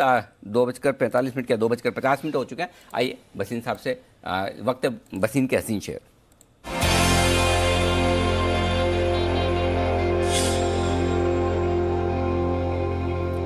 स्वागत है आपका बसीन साहब। सबसे पहले बताएं sir updates. Good afternoon Anil ji. देखिए अपडेट आपको दूं, आज मैंने जो वॉल्यूम देखी है बंधन, RBL, IDFC में मैंने साल भर में नहीं देखी, और RBL में बहुत लोगों ने ट्रोल किया था, रिजल्ट्स खराब आए थे, मगर मैंने कहा था गाइडेंस बहुत पॉजिटिव है। आज जो RBL में वॉल्यूम हुई है वो पूरे साल में नहीं हुई, तो मुझे लगता है RBL में कोई डेवलपमेंट है, 250 रुपए का भाव भी आ जाए कोई बड़ी बात नहीं है। RBL और IDFC फर्स्ट आपके दे रखे थे, वो देखिए आउट परफॉर्मर है। आपको DLF कहा था 432 रुपए बिक गया। और अब मैं आपको ये भी बताऊं कि सन फार्मा मेरा आउट परफॉर्मर शेयर था, उसके रिजल्ट्स बहुत बढ़िया है। अब 2 नहीं 3 बाइज और 2 सेल हैं। आप कहें तो मैं शुरू करूं। Market is giving you the perfect opportunity of taking a hedge call, इसलिए मैं आपको बोलता हूं। बिल्कुल भरपूर, आज तो क्या बात है, खजाना है। 3 बाइज 2 सेल। तो पहले लॉन्ग तेजी की पोजीशन से करते हैं शुरुआत। सर बताएं। तो देखिए, आपको सुबह भी कहा था NTPC, आई रीइटरेट, ये जो प्राइवेट पावर का जो आप देख रहे थे फसाद, वो सब खत्म हो जाएगा। NTPC will be the sole gainer since they have volume, they have power and they have their costs are the minimum. तो NTPC on a volume base उसके जो नंबर थे आर आउटस्टैंडिंग। 36-37 में लीजिए, कीपर स्टॉप लॉस ऑफ 3350, 145 का target. दूसरा pick जो मेरे हिसाब से PSUs में बेस्ट रिजल्ट्स आए और जो biggest beneficiary of falling gas prices globally, GAIL 150-51 में लीजिए, 48 का स्टॉप लॉस है, 159 से 60 का टारगेट। तीसरा बाय अगेन PSU जो मुझे लगता है अंडर परफॉर्म कर रहा था 1-2-3 हफ्ते से, वो है Hindustan aeronautics. Hindustan aeronautics numbers will be very strong, और जो ऑर्डर फ्लो है वो बहुत स्ट्रांग है। 1335 में लीजिए, keep a stop loss of 1300, 1385 to 1390। अब सेल में अनिल जी दोनों शेयर मेटल्स के हैं। हिंडाल्को बेचिए 465 में, 475 में, स्टॉप लॉस 485, टारगेट 460, और टाटा स्टील बेचिए 1330, 1335 में 1350 का स्टॉप लॉस है, 1300 का target. This gives you the perfect hedge. Okay, तो हिंडाल्को और साथ ही टाटा स्टील दो में शॉर्ट करके करें हेज, बाकी लॉन्ग। पहले मैं बता दूं क्या क्या करना है। एनटीपीसी 137 में लीजिए, 133.50 का स्टॉप लॉस, 145 का टारगेट। गेल 151 में खरीदिए, 148 का स्टॉप लॉस, 159 के टारगेट गेल में।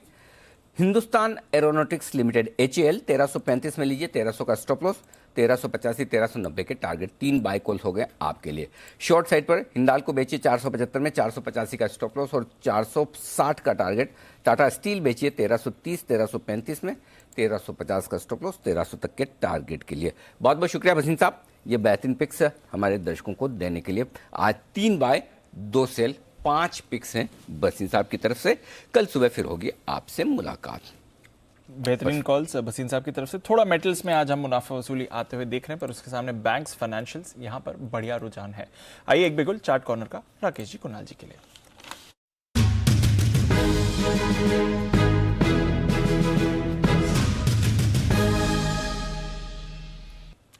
बताएं सर।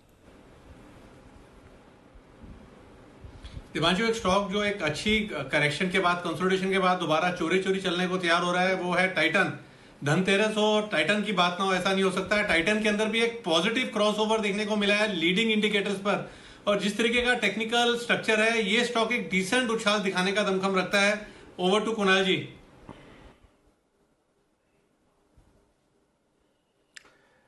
देखिए दीपांशु, विश्वसनीय सूत्रों से पता लगा है कि जो ज्वेलर्स हैं उनकी दुकानों के सामने पार्किंग नहीं है, और जिस तरह का ब्रेकआउट टाइटन में आता है दिख रहा है, डबल बॉटम पैटर्न बना है। आज धनतेरस का समय है, टाइटन पर खरीदारी करके चलें। यहां पर 2400 रुपए पर 2400 पर स्टॉप लॉस रखना है। माफ कीजिए, 2425 2425 पर स्टॉप लॉस रखना है। पहला टारगेट 2550 का 2550 का, इवेंचुअल टारगेट 2650 का 2650 का होगा। ओके, तो यह है आपके लिए टाइटन जिस पर करनी है खरीदारी। चोपड़ा साहब, जो जैसा चैनल चेक्स कह रहे हैं, दमदार डिमांड है। अगर गोल्ड स्टोरी को स्टॉक्स के थ्रू खेलना हो तो फिर बेस्ट ऑप्शन क्या रहेगा? क्या ज्वेलरी स्टॉक्स खरीदने चाहिए, गोल्ड फाइनेंसर्स खरीदने चाहिए, कहां पर रखें नजर सर? तो नो डाउट टाइटन अच्छा लगता है, और अभी टेम्पररली मुझे लगता है कि टाइटन में एक तेजी देखने को भी मिलेगी। मगर इसके साथ साथ ये जो, अगर किसी को गोल्ड लेना है, मैं दर्शकों के लिए कहना चाहता हूँ, तो आज की डेट में गोल्ड ETF के द्वारा भी आप पार्टिसिपेट कर सकते हैं। तो बहुत सारे फंड्स हैं जिनका गोल्ड ETF आता है, तो गोल्ड ETF ले सकते हैं, गोल्ड पीस ले सकते हैं। इसके अलावा मुथूट फिनेंस है, जो कि गोल्ड फाइनेंसिंग कंपनी है। हालांकि ये दोनों अलग अलग चीज़ें हैं। धनतेरस में लोग खरीदते हैं, गिरवी नहीं रखते, मगर मुथूट फिनेंस का जो बिजनेस मॉडल है वो 200 साल पुराना है, और लोग हमेशा से ही गोल्ड के अगेंस्ट पैसा लेते रहे। तो मुथूट फाइनेंस में मुझे इस लेवल पे अच्छा लगता है, और यदि कोई यहाँ पे 1495 के करीब 95-96 पे लेता है, मुझे लगता है ये आसानी से आपको 1600 का स्तर दिखा सकता है। तो मुथूट फाइनेंस भी अच्छा लगता है। अगर आप अलाउ करें तो एक और स्टॉक है जो मेरे रडार पे आ रहा है, मैं रिकमेंड करना चाहूँगा। बिल्कुल चोपड़ा साहब, बताएं सर। ये मैंने पहले भी रिकमेंड किया और टारगेट्स भी मीट आउट हुए थे। ये कंपनी है इंसेक्टिसाइड्स इंडिया। सेठी साहब ने बात करी थी खाने पीने की कंपनी से रिलेटेड, तो मुझे लगता है इंसेक्टिसाइड्स अभी 653 के रेंज में है, और अभी हाल फिलहाल में गिरावट देखने को मिली थी। इस कंपनी के कुछ फंडामेंटल्स में डिस्कस करना चाहूँगा। करीब 12 के प्राइस टू अर्निंग पे अवेलेबल है, 10 रुपये फेस वैल्यू है, और मुझे लगता है कि ये दोबारा से 750 तक जा सकता है। अभी हाल फिलहाल की गिरावट में काफ़ी गिरा है ये। और एक चीज़ और मैं बोलना चाहूँगा कि इस कंपनी का जो TTM EPS दिख रहा है वो करीब 50.78 है, 50 के ऊपर है EPS। तो जो जिस कंपनी का EPS 50 के ऊपर है और वो आपको 650 के स्तर पे मिल रहा है, तो बहुत अच्छा कंपनी है, और अपने एग्री स्टोरी से रिलेटेड है, और मुझे लगता है कि ये कंपनी बहुत अच्छा कर सकता है आने वाले समय में। 750 का स्तर इसमें देखने को मिलेगा। 750 के टारगेट के लिए इंसेक्टिसाइड्स पर करनी है खरीदारी। आई थिंक आज इसके नंबर्स भी आए थे, पर नजर रखिए ये है चोपड़ा साहब को पसंद, तो एक और बेहतरीन पिक आती हुई आपके लिए।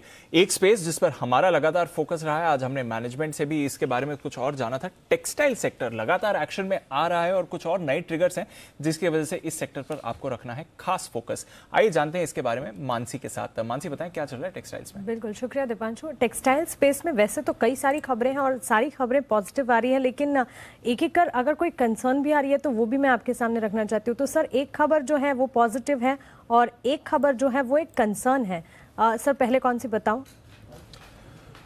पॉजिटिव से शुरुआत करते हैं, बताएं मानसी। ठीक है, तो पॉजिटिव खबर यह है कि टेक्सटाइल एक्सपोर्ट में लगातार हम बढ़ोतरी देख रहे हैं।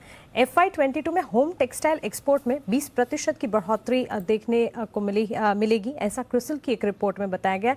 टेक्सटाइल एक्सपोर्ट्स में तो लगातार हम तेजी देख ही रहे हैं, लेकिन यहाँ पर 20% की बढ़ोतरी और देखने को मिल सकती है। 55,000 करोड़ के टेक्सटाइल मार्केट में एक्सपोर्ट का योगदान जो है वो 60% का है। त्योहारी सीजन में एक्सपोर्ट डिमांड भी बढ़ने का अनुमान है और 2021 में यूएस में होम फर्निशिंग रिटेल सेल की अगर बात करें 15% से 55% बढ़ी है।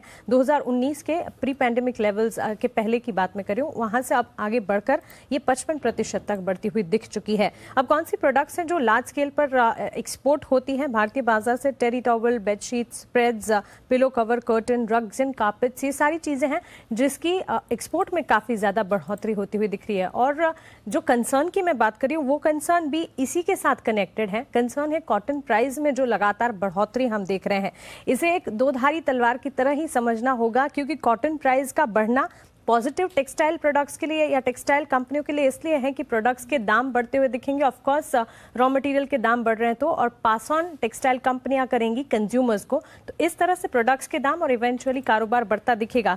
लेकिन इसका एक नेगेटिव इम्पैक्ट भी ये हो सकता है कि अगर प्रोडक्ट के दाम इतने बढ़ रहे हैं तो कंज्यूमर्स नॉन कॉटन क्लोथिंग जैसे कि रेयॉन, लाइक्रा, इन तमाम चीजों की तरफ बढ़ते हुए दिख सकते हैं। तो अभी फिलहाल नहीं दिख रहा है, लेकिन टेक्सटाइल इन्फ्लेशन आने वाले दिनों में देखने को मिल सकता है और इसका एक नेगेटिव इम्पैक्ट भी बनता हुआ दिख सकता है। और इसी को मद्देनजर रखते हुए सिटी यानी confederation of Indian textile industry ने कॉटन की बढ़ती कीमतों को नियंत्रण में लाने के लिए प्रधानमंत्री से सलाह ली है। कॉटन प्राइस स्टेबलाइजेशन स्कीम के लिए भी इसमें एक बार एडवाइस लेने के लिए कहा गया है। तो कॉटन की कीमतों में आगे क्या निकलता है, नियंत्रण में कीमतें आती हैं कि नहीं, ये देखना काफी इंपॉर्टेंट है। तो हमारे लिए नेगेटिव खबर है जो एंड यूजर्स हैं इन प्रोडक्ट्स के। जी जी जी दीपांशु, कपड़ों के दाम बढ़ेंगे सर? बढ़ ही रहे हैं, बढ़ रहे हैं, क्या बढ़ ही रहे हैं, जबरदस्त बढ़ रहे हैं। कौन सी चीज के दाम नहीं, मतलब पिछले साल से एक साल देखेंगे तो ऑन एन एवरेज खाने पीने की चीजों को देख लें, कपड़ों को देख लें, घरों की चीजों को देख लें, डेकोरेशन को देख लें, मतलब अगर 15-20% ही बढ़े हुए तो आप ये समझ लीजिए कि ठीक है, बढ़िया है। और सर ये अभी नहीं दिख रहा है, लेकिन टेक्सटाइल कंपनियों के लिए भी नेगेटिव हो सकता है अगर कंज्यूमर्स ऑल्टरनेटिव चुनना शुरू करेंगे। बात तो सही है, डिमांड भी कम तो होती है ना अल्टीमेटली। एक प्राइस पर आने के बाद तो आदमी कहीं न कहीं तो रुकेगा ही ना, कितना खरीदेगा। हाँ, मतलब समझ सकते हैं हम। तो एनीवे, चलिए ये है आपके लिए पूरा का पूरा टेक्सटाइल सेक्टर का अपडेट। आइए बिगुल विश्वेश जी के लिए भी और बिगुल वागले साहब के लिए भी बैक टू बैक।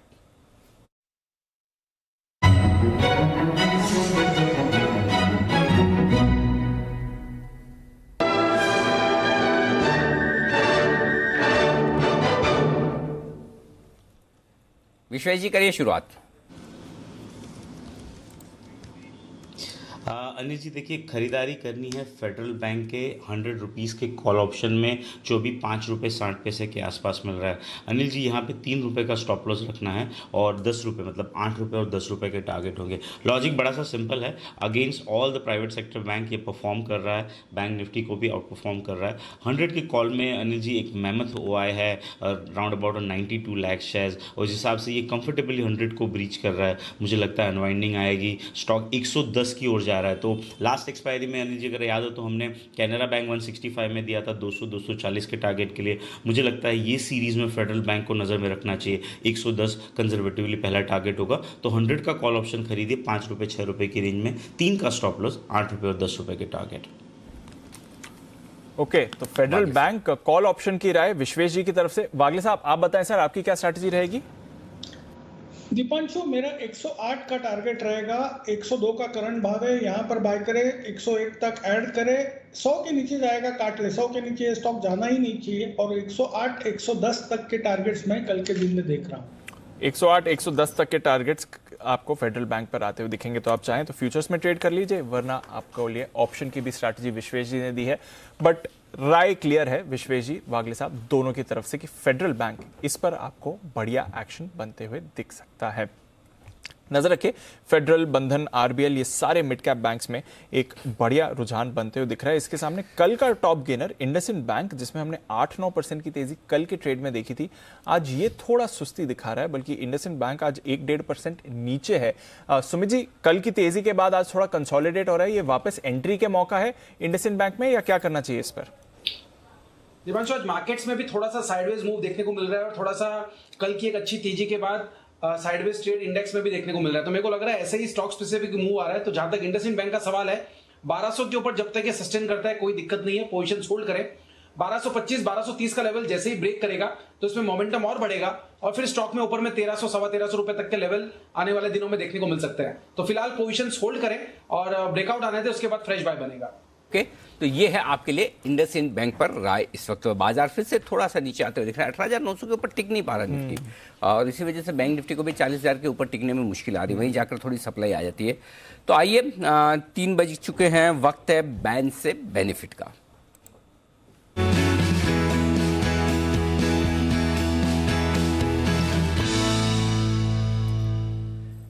दो स्टॉक हैं बैन में। जी सर। कोई बाहर निकलने की तैयारी में? नहीं सर, कोई बदलाव नहीं। कोई बदलाव ही नहीं है। अच्छा, तो मतलब दूसरा सवाल पूछू ही ना। कोई बदलाव नहीं का मतलब तो कोई नया भी नहीं आएगा अंदर? नहीं सर।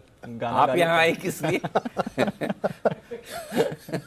तो चलिए, आए हैं खाने पीने की बात करने के लिए। तो खाने की बात तो हमारे सेठी साहब करके चले गए। सेठी साहब ने बता दिया देवयानी लीजिए, और कौन सा बताया मिसेस बेक्टर्स फूड लीजिए। पीने की बात बता रहे हैं आशीष। क्यों है फोकस में यूनाइटेड ब्रूअरीज? आशीष बताइए। सर, बियर की मांग में बढ़िया उछाल देखने को किसकी तरफ से? बंसल जी? हाँ सर, नॉर्थ इंडिया में काफी बढ़िया हुई है। बंसल जी के इलाके से डिमांड आती थी। बताइए पूरी डिटेल, फिर बंसल जी से लेंगे राय। सर, काफी बढ़िया सुधार देखने को मिला और काफी जगहों पे आप देखें तो प्री कोविड स्तर के आसपास जो है खपत पहुंच चुकी है। उसके पीछे का कारण है कि इससे पहले आप देखिए जब पैंडेमिक चल रहा था तब इन हाउस कंजम्पशन था, इसके चलते वॉल्यूम्स के आंकड़े काफी कम थे। लेकिन अब पूरे देश भर में आप देखिए जिस प्रकार से टूरिज्म बढ़ रहा है, अनलॉक बढ़ रहा है, रेस्टोरेंट्स हैं, बार्स हैं, पब्स हैं, वो खुल चुके हैं। इसके चलते जो आउट ऑफ होम कंजम्पशन होता है ना, उसमें एक बड़ी उछाल देखने को मिला। इसके चलते आप देखिए कि कई सारे भारत में राज्य ऐसे हैं जहां पर जो बिक्री है इसमें काफ़ी बढ़िया सुधार देखने को मिला। जैसे कि मैंने आपको शुरुआत में बताया कि उत्तर भारत यहाँ पर फोकस करिए, क्योंकि 80% के आसपास आप देखिए कि यहाँ पर जो है प्री कोविड कंजम्पशन यानी 2019 के स्तर पर जो है अब यहाँ पर कंजम्पशन पहुँचते हुए नजर आया। इसके अलावा अगर आप देखें तो पूर्वी और पश्चिम भारत में करीब करीब 80% तक के आसपास आ गई है और दक्षिण भारत में 70% तक की बिक्री में रिकवरी देखने को मिल रही है। और तमाम आप देखिए यूनाइटेड ब्रूअरीज मैंने बताया, इसके बाद आप देखिए परनॉट रिकॉर्ड, ये यहाँ पर देखिए तो करीब 27% की जो है वॉल्यूम ग्रोथ रिपोर्ट करते हुए नजर आ रहे हैं। कार्ल्सबर्ग यहाँ पर इनकी 30% की वॉल्यूम ग्रोथ देखने को मिल रही है और यूबीएल ने तो कहा भी था कि जिस प्रकार से वॉल्यूम ग्रोथ देखने को मिल रही है काफ़ी शानदार है। करीब करीब 49-50% के आसपास की जो है ग्रोथ यहाँ पर इन्होंने देखी है और मान रहे कि धीरे धीरे और सुधार यहाँ पर देखने को मिलेगा। तो लिकर स्टॉक्स और भारत में आप देखें तो लिस्टेड स्पेस में सिर्फ यूबीएल ऐसा प्लेयर है जिसका भारतीय बेयर मार्केट में करीब 50% से ज्यादा का मार्केट शेयर है। तो इस खबर का सीधा और सबसे बड़ा बेनिफिशियरी जो है यूबीएल होगा। बंसल जी दीजिए अपनी राय। नहीं अनिल जी, बिल्कुल देखिए अनिल जी, यहाँ पे तो कल्चर है अनिल जी, नॉर्थ इंडिया में मिठाई की जगह अनिल जी ये तरल पदार्थ भी अनिल जी गिफ्ट में मिलते हैं। तो मेरे को तो अनिल जी मतलब कि पूरे साल का कोटा इसी में गिफ्ट मिल जाता है। तो 2020 में जब कोविड आया था तो कोई परेशानी नहीं हुई थी। तो और दूसरा अनिल जी, पार्टी तो चालू हो चुकी है, बाहर आप भीड़ देख रहे हैं और नॉर्थ इंडिया तो अनिल जी इसी तरीके से सेलिब्रेट करता है। तो अनिल जी लेकिन एक मेरा डिस्क्लेमर है कि मेरे घर पे अनिल जी इस तरीके का गिफ्ट लेना अलाउड है, बट हम दिवाली पे इस तरीके का गिफ्ट देते नहीं है, सिर्फ लेते हैं। अच्छा, मैंने तो राय चार्ट में मांगी थी, आपने बाकी सब चीज बता दी।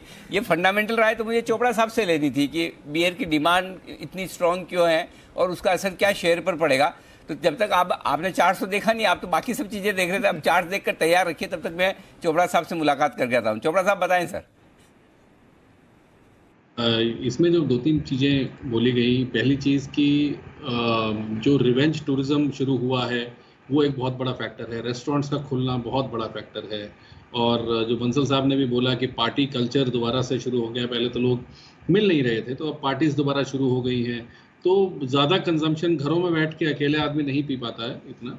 और मुझे लगता है कि जो पार्टी कल्चर शुरू हुआ है, कॉलेज खुलने लगे हैं, हॉस्टल्स खुलने लगे हैं, तो वो सारी चीज़ें एक एड ऑन फैक्टर देखने को मिल रहा है।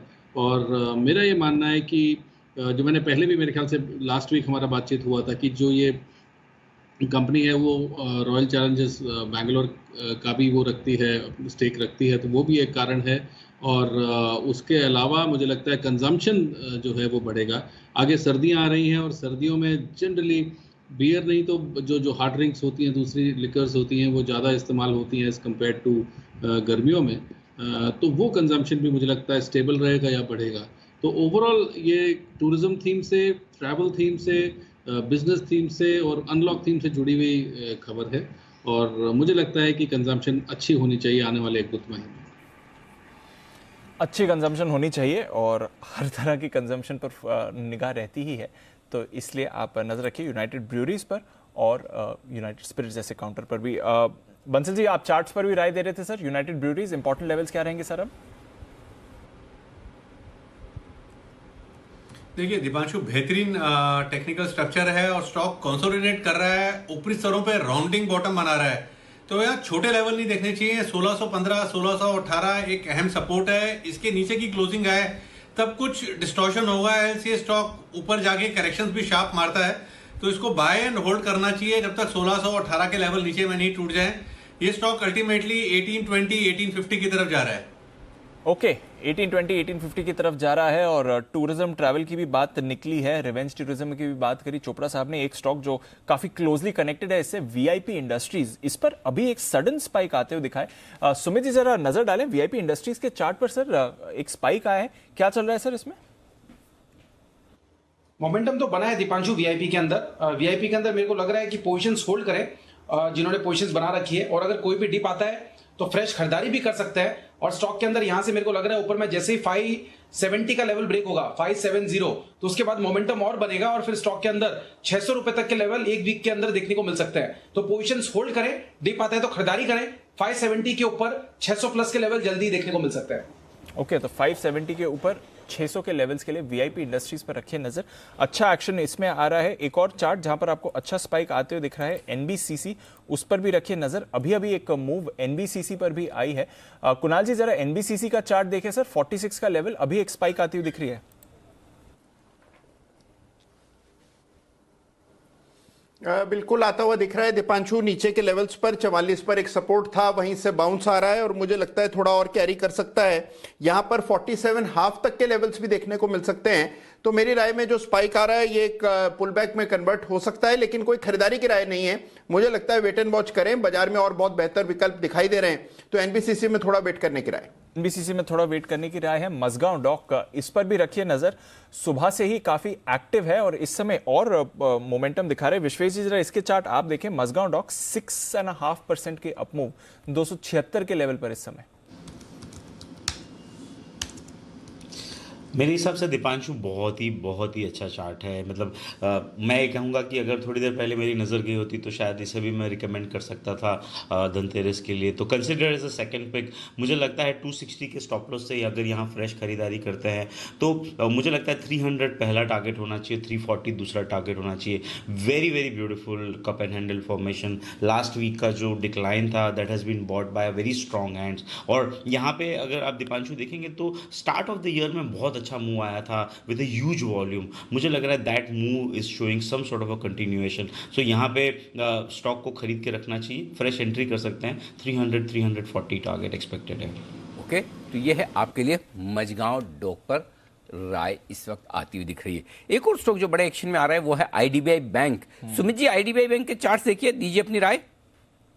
अनिल जी, बाइंग बन रही है स्टॉक के अंदर। बैंकिंग स्टॉक्स में वैसे भी मोमेंटम है और आईडीबीआई तो हम बहुत लोअर लेवल से डिस्कस कर रहे हैं, जहां से स्टॉक के अंदर रैली स्टार्ट हुई है, ये बोलना चाहिए। स्टॉक के अंदर यहां से अभी और ऊपर का मूव देखने को मिलेगा। 55-56 के आसपास खरीदारी करें। ऊपर में इमीडिएट टारगेट बनेंगे आईडीबीआई बैंक के 65 रुपए के, और 65 रुपए का लेवल निकलने पे 75 रुपए तक का मूव आने वाले दिनों में आईडीबीआई में देखने को मिल सकता है। खरीदारी करें और पोजीशन होल्ड करें।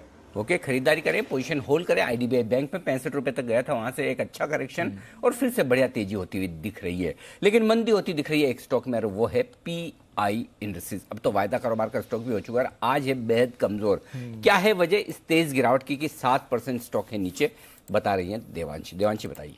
बिल्कुल अनिल जी, आप देखिए हमने देखा था 30 जुलाई को एक डील हुई थी और जहाँ पे 30 जुलाई इसी साल 30 जुलाई को ये करार हुआ था। पीआई इंडस्ट्रीज लगातार इनऑर्गेनिक ग्रोथ पर फोकस कर रहा था और फार्मा कारोबार यहाँ पे अक्वायर करने के लिए कंपनी की बातचीत होती हुई दिख रही थी। और फाइनली 30 जुलाई को हमने देखा कि इन स्विफ्ट लेबोरेटरीज के साथ कंपनी ने एक करार किया था, जहाँ पे कंपनी ने 1530 करोड़ के जो वैल्यूएशन है, एंटरप्राइज वैल्यूएशन, उस पर ये डील होती हुई दिखी थी।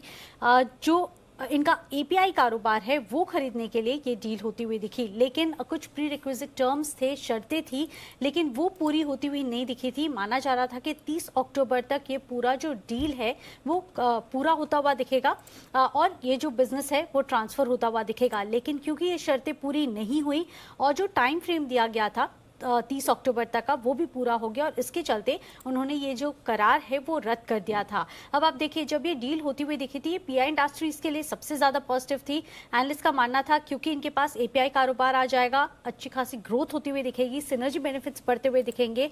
कामकाजी मुनाफा माना जा रहा था करीब 6.5% तक जो है वो बढ़ता, कामकाजी मुनाफा 10 से 12% तक बढ़ने का अनुमान लगाया जा रहा था। जो मुनाफा था वो करीब 6 से 7% बढ़ने का अनुमान लगाया जा रहा था और इसी के चलते सारे ब्रोकिंग हाउसेस ने अपने जो टारगेट्स थे वो भी रिवाइज कर दिए। री रेटिंग होती हुई दिखी थी स्टॉक की। उसी दिन स्टॉक भी करीब 12 से 13% तक मूव करता हुआ दिखा। क्योंकि अब ये डील रद्द होती हुई दिख रही है, पीआई इंडस्ट्रीज के लिए थोड़ा सा सेंटिमेंटल नेगेटिव है क्योंकि इनके पास ये कारोबार आता हुआ नहीं दिख रहा है। हालांकि कंपनी का ये क्लैरिफिकेशन जरूर था कि वो कई सारी जो दूसरी कंपनीज हैं वहां पे फोकस करेंगे, लेकिन क्योंकि ये नेगेटिव था और इसी के चलते आप देखिए आज करीब 8% तक की गिरावट इस स्टॉक में आती हुई दिखी। ईडलवाइस ने भी आज यहाँ पे देखिए आप जो टारगेट्स हैं वो कम कर दिए हैं। 3500 तक के टारगेट्स थे, वहां से घटाकर 2718 तक के टारगेट्स कर दिए हैं। बड़े टारगेट्स कट आते हुए दिख रहे हैं। चार्ट्स में भी सुबह से ही दबाव आपने बनते हुए देखा है। वागले साहब, जरा पीआई इंडस्ट्री सुबह भी एक बार राय जरूर ली थी, 10% गिरा था, वहां से थोड़ा संभला जरूर है, बट अब कैसी चाल एक्सपेक्ट करें चार्ट्स पर पीआई के लिए सर? क्लियर कट चार्ट्स में ब्रेकडाउन है। 2800 का लेवल ब्रेक किया है जो कि एक स्ट्रॉन्ग सपोर्ट था, वो ब्रेक होना ही नहीं चाहिए था। तो मुझे लगता है ये और भी नीचे जाना चाहिए अनलेस मार्केट्स में बहुत ही ज़्यादा स्ट्रॉन्ग बाइंग आएगी। On its own chart weak है, जब तक ये 2900 के ऊपर सस्टेन नहीं होता है इसमें तेजी नहीं करनी चाहिए। 2900 के ऊपर ही अब आप पीआई इंडस्ट्रीज में भरोसा लाएंगे, तब तक तेजी नहीं करनी है। जो ये डील कॉल ऑफ हुई है उसका एक नेगेटिव इफेक्ट आप पीआई इंडस्ट्रीज के काउंटर पर आते हुए देख रहे हैं। पर एक काउंटर जिसने अभी अभी वायदा बाजार में 10% का सर्किट का लेवल भी छुआ था, श्रीराम ट्रांसपोर्ट फाइनेंस, जरा नजर रखिए इस काउंटर पर, लगातार तेजी में है, हमारे एक्सपर्ट्स के रेडार पर भी आया है और आज भी आपको बढ़िया एक्शन दिखा रहा है। 1570 का लेवल, अभी थोड़ी देर पहले 10% का लेवल इस काउंटर ने छुआ भी था। विश्वेश जी, श्रीराम ट्रांसपोर्ट फाइनेंस लगातार तेजी में, यहां से और मोमेंटम एक्सपेक्ट करते हैं sir? Deepanshu, thank you for asking. कल हमने ये स्टॉक को कवर किया था 1440 में और मैंने काफ़ी कॉन्फिडेंटली कहा था कि ये स्टॉक 1570 प्लस जाएगा। एक बहुत ही मेजर ब्रेकआउट आ रहा है, मतलब I can only describe you know extensive language. ये देखिए, स्टॉक ने 1550 के ऊपर एटलीस्ट 7 टाइम वीकली क्लोज की कोशिश की है, नहीं भी है। लास्ट वीक भी जिस हिसाब से फ्लश आउट हुआ था, दैट वाज इंडिकेशन कि some strong hands are accumulated, जिन्होंने अक्यूमुलेट किया है, अक्यूमुलेटेड दोनों कह सकते हैं। मुझे लग रहा है now the stock is going into a different territory. थोड़ा सा ये जोन है जहाँ पे सप्लाई है और इस तरह के स्टॉक्स को अगर देखा जाए तो मैंने देखा है पास में कोई बड़ा इंस्टीट्यूशन जब अपनी परसेंटेज होल्डिंग कम कर रहा होता है तब इस सर्टन लेवल से हम सप्लाई देखते हैं। मुझे लग रहा है कि 1570 के ऊपर close opens up a target of 1670, 1850 plus. मुझे लगता है if you are holding a position, stop loss trail कर देना चाहिए 1540 के आसपास। मुझे नहीं लगता है कि स्टॉक शुड गो बिलो 1540। अगर स्टॉक में मोमेंटम है, stock should straight away head to 1650 from here. Vishwesh ji, thank you for answering. अच्छा, आपने दीप को तो बोला कि thank you for asking question, मैं भी तो आपको पूछता हूँ, मेरे को तो आज तक नहीं थैंक यू बोला आपने। मैं क्या मतलब मुश्किल वाले पूछता हूँ, गलत पूछता हूँ, मतलब ऐसा क्या, मतलब क्या फर्क है बताइए। अनिल जी, जो आप क्वेश्चन पूछते हो उसका जवाब तो मैं ना दे पाता हूँ, ना बंसल जी भी दे पाते हैं। आपको तो खाली मुझे लगता है ये पूरे पैनल में 2 ही लोग ठीक से हैंडल करते हैं, एक तो है कुणाल जी और दूसरे हैं आशु जी। और कुणाल जी का वो जो बारिश वाला आंसर था वो मुझे आज भी याद है। आपने बोला था कि आशु जी एंकर नहीं है और कुणाल जी ने बहुत ही स्टाइल में पूछा कि अनिल जी मुंबई में बारिश हो रही है, आपने कहा हो रही है। तो और कुणाल जी ने इतना एकदम हल्के से जवाब दिया, अनिल जी जो इतनी बारिश में भी ऑफिस आते उसे एंकर कहते हैं। और मैं हंस के लोट हो गया था, शो में नहीं था। तो मुझे नहीं लगता है कि मैं और बंसल जी की कैपेसिटी है कि आपके क्वेश्चन को हैंडल करें। आपको तो कुणाल जी और आशु जी मेरे सारे सवाल दीपांशु क्वेश्चन पूछता है, मेरे सारे सवाल सबसे अच्छे तरीके से हैंडल कोई करता है वो बंसल जी है। बंसल जी जितने बाउंसर दूसरों को आने लगे तो मतलब हर ओवर में 3-3 बार विकेट उड़े आप लोगों के, बंसल जी होके ही हैंडल कर रहे इतने। बंसल जी तो मतलब जो स्पोर्टिंग नेचर है बंसल जी का, मतलब किसी का हो ही नहीं सकता। आज सुबह भी इतना दिल भी बड़ा है उस पर। आज सुबह देखो घर की पोल खुल गई, फिर भी बंसल जी कितने मुस्कुराते हुए दिख रहे थे। आइए 3:20 और उससे पहले जल्दी से एक बार 3:20 की स्ट्रेटेजी ले, उससे पहले जय ठक्कर तैयार है, कैश का ऑप्शन।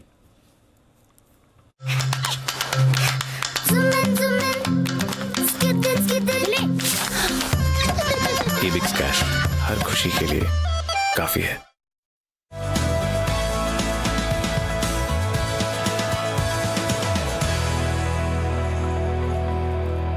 बताएं जय, क्या है इरादा?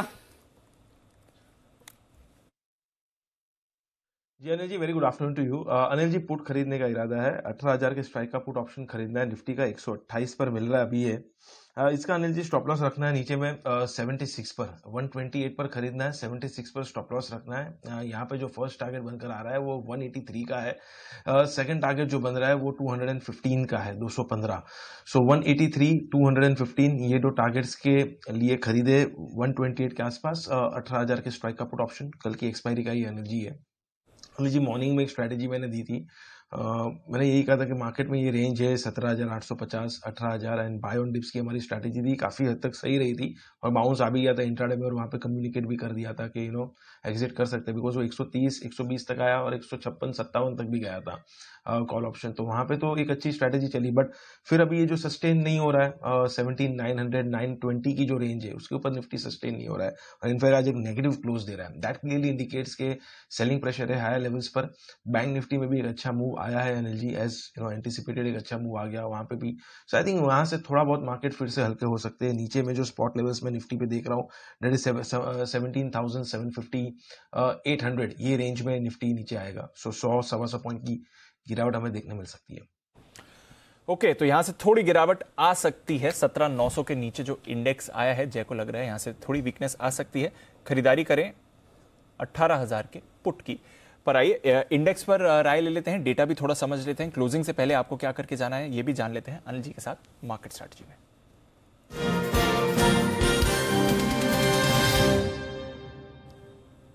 सर, एकदम सपाट है अमेरिकी फ्यूचर्स, हल्की गिरावट नैस्डैक फ्यूचर्स में। डाउ सुबह से कुछ नहीं कर रहा है, आज से फेड की बैठक शुरू होने वाली है, कल आएगा निर्णय, तो कुछ ज्यादा एक्शन इस समय यूएस फ्यूचर्स में नहीं दिख रहा है। यूरोप में भी थोड़ा एक दायरे में ही कारोबार है, 0.5% ऊपर या 0.5% नीचे।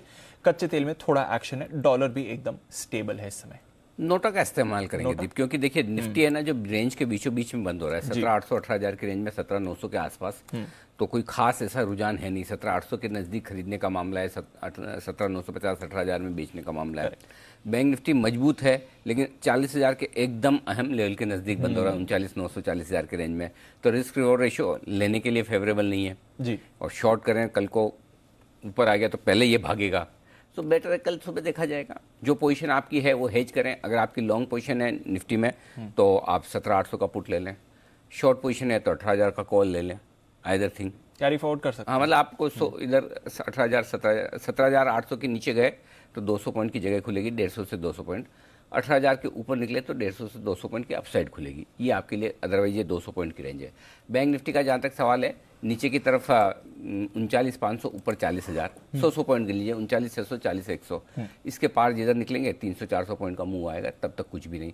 39,600-500 के नीचे 39,350, 40,050, 40,100 के ऊपर 40,350। सो सिंपल है। तो रेंज बाउंड मार्केट है, डायरेक्शन अब देखते हैं। 3 दिन तक तेज से गिरने के बाद कल बढ़ा, आज एकदम सुस्त दायरे में, सीमित दायरे में, वेट एंड वॉच वाली स्ट्रेटेजी ज़्यादा ठीक है बजाय कोई एक डायरेक्शनल कॉल लेने के। ओके, तो वेट एंड वॉच बेटर रहेगा। नोटा का इस्तेमाल है, अगर आप अपनी पोजीशन होल्ड कर रहे हैं, उसको कैरी फॉरवर्ड कर रहे हैं, तो जरूर जरूर जरूर हेज करके जाएं। ये है सलाह अनिल जी की तरफ से। आज तो आ गए ढेर सारे नतीजे, पर कुछ और बड़े नतीजे। एक तो मार्केट बंद होने के बाद भारतीय एयरटेल के नतीजे आएंगे, वहां पर हमारी नजर है। कल आने वाले हैं बैंकिंग दिग्गज स्टेट बैंक के नतीजे, और बढ़िया मोमेंटम में रहा है पिछली तिमाही में स्टॉक का। आज भी देख रहे हैं बढ़िया एक्शन दिखा रहा है। क्या नतीजे भी इतने ही दमदार रहेंगे जितना स्टॉक में हमने एक्टिविटी देखी है? एक बार इस पर राय ले लेते हैं देवांशी के साथ। देवांशी, बताइए क्या अनुमान लगा रहा है बाजार एसबीआई के लिए? बिल्कुल मजबूत नतीजे आते हुए दिखेंगे एसबीआई के, और सारी अगर आप सरकारी बैंक्स देखें तो उसमें से ऑपरेशनली, असेट क्वालिटी वाइज अगर आप देखें तो एसबीआई का जो परफॉर्मेंस है वो इस तिमाही में काफी शानदार रह सकता है। दो वजह हैं। सबसे पहले तो आप देखिए जो प्रोविजंस है वो काफी कम हो सकते हैं, और इसका सहारा एसबीआई को मिलता हुआ दिखेगा। और जो डीएचएफएल की रिकवरी होती हुई दिख रही है, इसके चलते भी हम देखेंगे मुनाफे को काफी सहारा मिलता हुआ दिखेगा। जो ब्याज से आए वो करीब 2 से 3% तक बढ़ती हुई दिखेगी। साथ ही जो मुनाफा है वो 54% से लेकर 60% तक बढ़ने का अनुमान लगाया जा रहा है। प्रोविजंस करीब 13% तक कम होते हुए दिखेंगे, और साथ ही जो एसेट क्वालिटी है वो आप देखिए ग्रॉस एनपीएस 5.2% पे आते हुए दिखेंगे। नेट एनपीएस इस बार 1.8% से हल्के से कम होते हुए दिख सकते हैं, लेकिन पिछले तिमाही में भी 1.8% के आसपास थे। लेकिन स्लिपेजेस जो हैं वो इस तिमाही में कम होते हुए दिखेंगे, और इसका भी फायदा मिलता हुआ दिखेगा। मेनली जो इस बार के फ्रेश स्लिपेजेस होंगे वो कॉर्पोरेट बुक, एसएमई और साथ ही जो एग्री लोन है वहां से ज्यादा रहने की आशंका लगाई जा रही है। रिटेल क्रेडिट ग्रोथ सबसे मजबूत रह सकती है। होम लोन ग्रोथ किस तरह से रहती है और जो डिमांड की कमेंट्री है इस पर नजर आएगी। लेकिन कुल मिलाकर अगर आप देखें तो नतीजे अच्छे रहेंगे एसबीआई के। नतीजे अच्छे रहेंगे एसबीआई के। और चोपड़ा साहब, हम देख रहे हैं अब तक जितने भी पीएसयू बैंक्स के नतीजे आए हैं, ज्यादातर परफॉर्मेंस अच्छी रही है, एसेट क्वालिटी में सुधार है, कमेंट्री भी बढ़िया रही है। बट स्पेस का दिग्गज एसबीआई ये किस तरह के सरप्राइज दे सकता है सर? दीप, मेरी काफ़ी सीनियर बैंक मैनेजर से बात हुआ था जो सरकारी क्षेत्र के बैंकर हैं, एसबीआई के नहीं थे। तो उनसे जो मैं सेंस ले पाया वो ये था कि जो पहले जिस ढर्रे पे काम किया जाता था 4-5 साल पहले, और जो अब किया जा रहा है 1-1.5 साल से, उसमें बेसिकली बहुत ज़्यादा फ़र्क है। और जिस तरह से लोन्स डिसबर्स किए जा रहे हैं या करे जाते हैं, अब उसमें जो ड्यू डिलिजेंस का प्रोसेस है वो बहुत ज़्यादा स्ट्रिंजेंट हो रहा है। कल हमने खबर भी देखी कि जो एसबीआई के चीफ रह चुके हैं प्रदीप चौधरी जी, उनका भी कुछ वो हुआ। तो मुझे लगता है कि अब बैंकर्स में भी कहीं ना कहीं सरकारी बैंकिंग क्षेत्र में, जहां पर पहले कुछ गड़बड़ें हो जाती थी, नीरव मोदी के केस में भी हमने देखा कि कुछ कहीं ना कहीं कुछ एक अंडरस्टैंडिंग सेटिंग बना के कुछ काम किया गया, तो वो सब चीज़ें मुझे लगता है कि अब वेड ऑफ होती जा रही हैं, और सरकारी बैंक अपने सही स्ट्रेंथ पे काम कर रहे हैं, मेरिट पे लोन्स दे रहे हैं, और मेरिट पे ही रिकवरीज हो रही हैं। और पिछले 5-6-7 सालों में जो हमने देखा एनपीएस का जो अंबार लगा, अब इनकी एसेट क्वालिटी बहुत अच्छी होती जा रही है। और पिछली तिमाही में एसबीआई की एसेट क्वालिटी लगभग एचडीएफसी बैंक जैसी थी, क्योंकि बहुत ही अच्छी बात है। और जिस तरीके का स्केल एसबीआई के पास है, क्लाइंट बेस एसबीआई के पास है, जो प्राइवेट क्षेत्र के दिग्गज हैं आईसीआईसीआई, एचडीएफसी, वो अभी भी बहुत दूर हैं। मुझे लगता है कि ऑनलाइन में जिस तरह से अपने आप को अगर ये स्ट्रेंथन कर पाएँ तो आगे आने वाले समय में एसबीआई और बहुत अच्छा कर सकता है। तो संभावना ये भी है कि आपको लॉन्ग टर्म में एसबीआई 750, 800, 900 जाता भी दिखे। मगर हाँ, मेरी एक्सपेक्टेशन है कल के रिजल्ट के बारे में कि रिजल्ट्स अच्छे होने चाहिए, और जो एनपीएस हैं वो बहुत ही सधे हुए आएंगे, और एनआईआईज भी बड़े होने चाहिए, कासा डिपॉजिट्स भी बड़े होने चाहिए, और कहीं ना कहीं मुझे लगता है कि बैंक बहुत अच्छा रिजल्ट पोस्ट करेगा।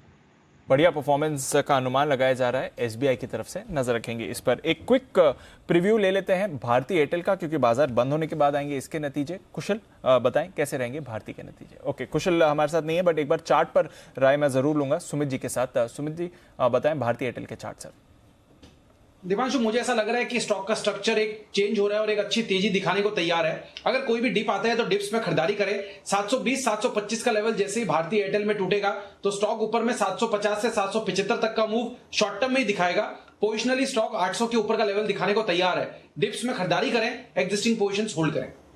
डिप्स में खरीदारी करें, एग्जिस्टिंग पोजीशंस होल्ड करें, यह है आपके लिए भारतीय एयरटेल पर राय। कुछ फाइनल काउंटर्स पर डालते हैं नजर। बैंक निफ्टी बढ़िया एक्शन में, निफ्टी थोड़ी सुस्ती दिखाता हुआ क्लोजिंग की तरफ हम जा रहे हैं। डिक्सन टेक पर एक अच्छा स्पाइक आया है, नजर रखिएगा इस पर। चोला इन्वेस्टमेंट, इस पर आपने एक अच्छा स्पाइक आते हुए दिखा है। डेज हाई पर चोला इन्वेस्टमेंट क्लोजिंग की तरफ जा रहा है। जेके सीमेंट में अच्छी मूव आई है, नजर रखिएगा इस काउंटर पर भी। इनफैक्ट चोला इन्वेस्टमेंट पर एक बार वागले साहब से भी राय ली जाए। वागले साहब जरा चोला इन्वेस्टमेंट के चार्ट देखें सर।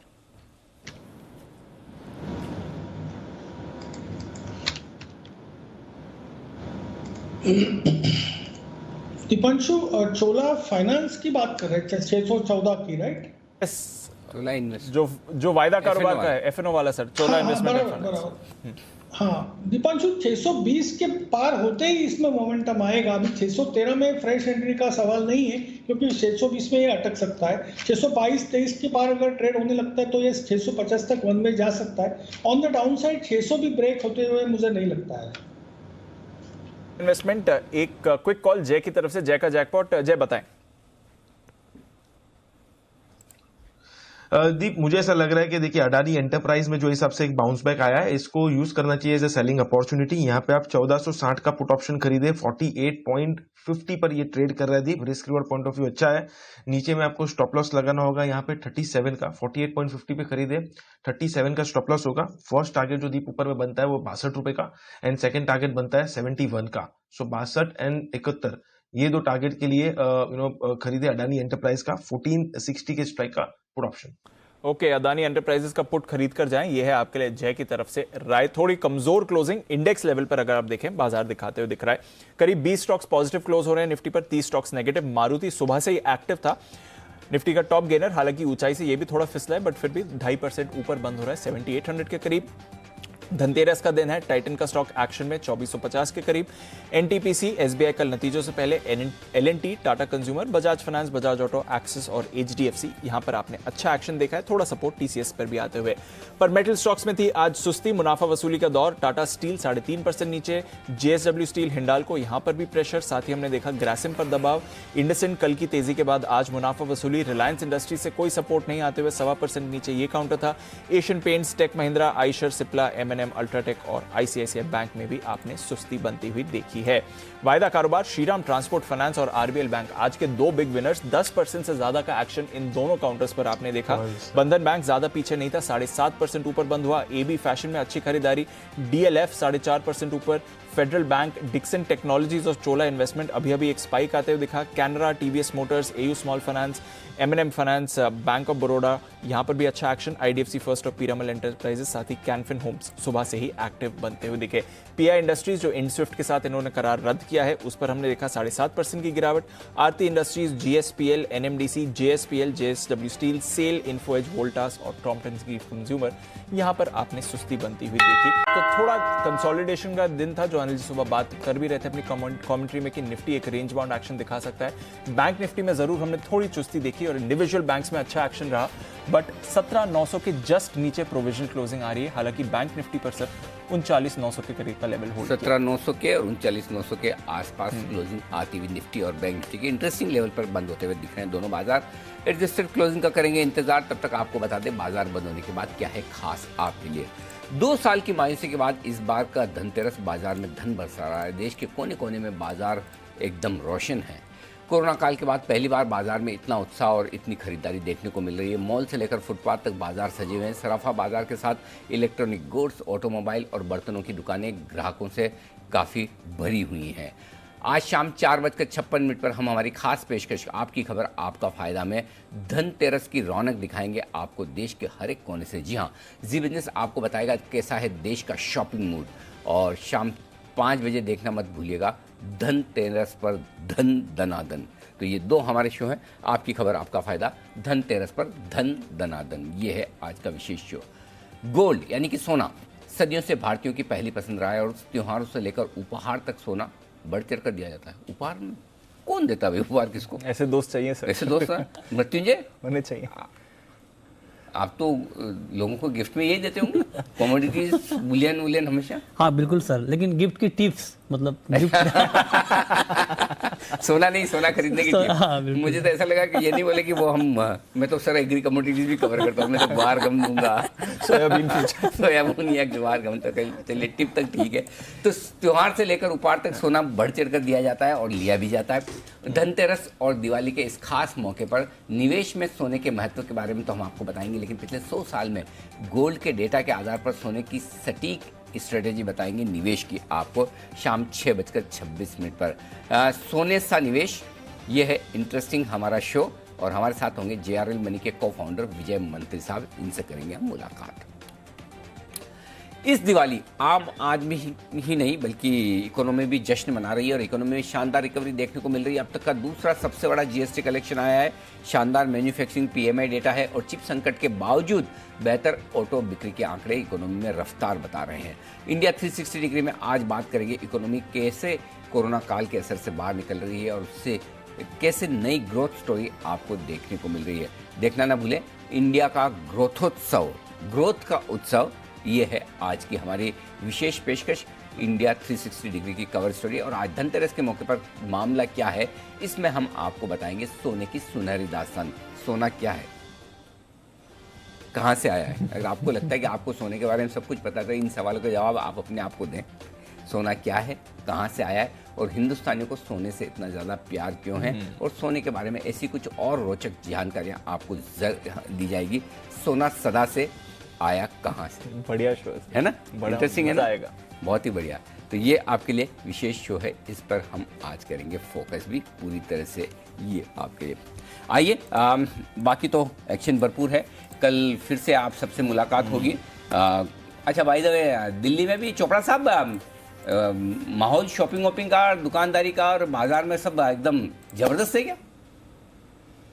बिल्कुल, और मुझे लगता है कि दिल्ली में जब बंसल जी का मैंने आज फोटो ट्विटर पे देखा तो मुझे लगा वाकई सेलिब्रेटली, आपको देखना चाहिए अगर नहीं देखा तो। नहीं, मैंने देखा नहीं। बंसल जी ने क्या किया? कुर्ते में डाली, ट्रेडिशनल बहुत अच्छा लगा। मुझे लग रहा है ये माहौल बन जाता है नॉर्थ इंडिया में। और दिल्ली की एक और खासियत बताता हूँ कि दशहरे के बाद से यदि किसी से आप मीटिंग के लिए कहें या काम के लिए कहें तो वो कहना शुरू कर देते हैं दिवाली के बाद मिलेंगे। तो ये कल्चर है दिल्ली का। मुझे नहीं लगता कि कोई दिल्ली में लोग मस्ती के अलावा, शॉपिंग के अलावा, मिलने मिलाने के अलावा कुछ कर रहे हैं। और खूब मूड माहौल अच्छा है और सड़कों पर बहुत भीड़ है अनिल जी, और बहुत ज़्यादा ट्रैफिक जाम्स हो रहे हैं, आने जाने में तो काफ़ी कष्ट हो रहा है। बट निश्चित रूप से काफ़ी अच्छा माहौल है इस बार, जो पिछले साल नहीं था। ओ अच्छा, फोटो देख ली जब तक आपने ये भाषण दिया तब तक। बंसल जी ब्लू कुर्ते में यही लाल कलर वाली, यही आपने जो बंडी पहन रखी, यही पहन के फोटो खिंचवाई है और हाथ ऐसा करके? बिल्कुल अनिल जी, बिल्कुल। और अनिल जी क्या है कि इतने सालों से वो एक दो पुराने कुर्तों में कर रहा था शो, तो अब वो नए कुर्ते अनिल जी ऑर्डर करे थे। आजकल सब ऑनलाइन शॉपिंग कर रहे हैं, तो ये ऑनलाइन शॉपिंग करके कुर्ते खरीदे थे। तो मैंने कहा एक तस्वीर तो खींचनी अनिल जी बनती है, कितने सीधे साधे अनिल जी डालनी भी बनती है। कितने सीधे साधे भोले दिख रहे हैं, विश्वास ही नहीं हो रहा बंसल जी की फोटो ही है सर, मतलब भरोसा ही नहीं आ रहा है। लेकिन चोपड़ा साहब ने कहा तो आप ही की होगी। बंसल जी वेरी नाइस, अच्छे लग रहे हैं आप। ये मेरा लाइक 795 लाइक है, ये मेरा 796 हुआ। चलिए मेरा भी लाइक बंसल जी को। चलिए आप सबसे विदा लेने का वक्त है। कुणाल जी, राकेश जी, बंसल जी, वागले साहब, जय ठक्कर, विश्वेश जी और सुमित जी, आप सबका बहुत बहुत शुक्रिया। कल सुबह आप सबसे फिर होगी मुलाकात। मुझे और दीप को दीजिए इजाजत।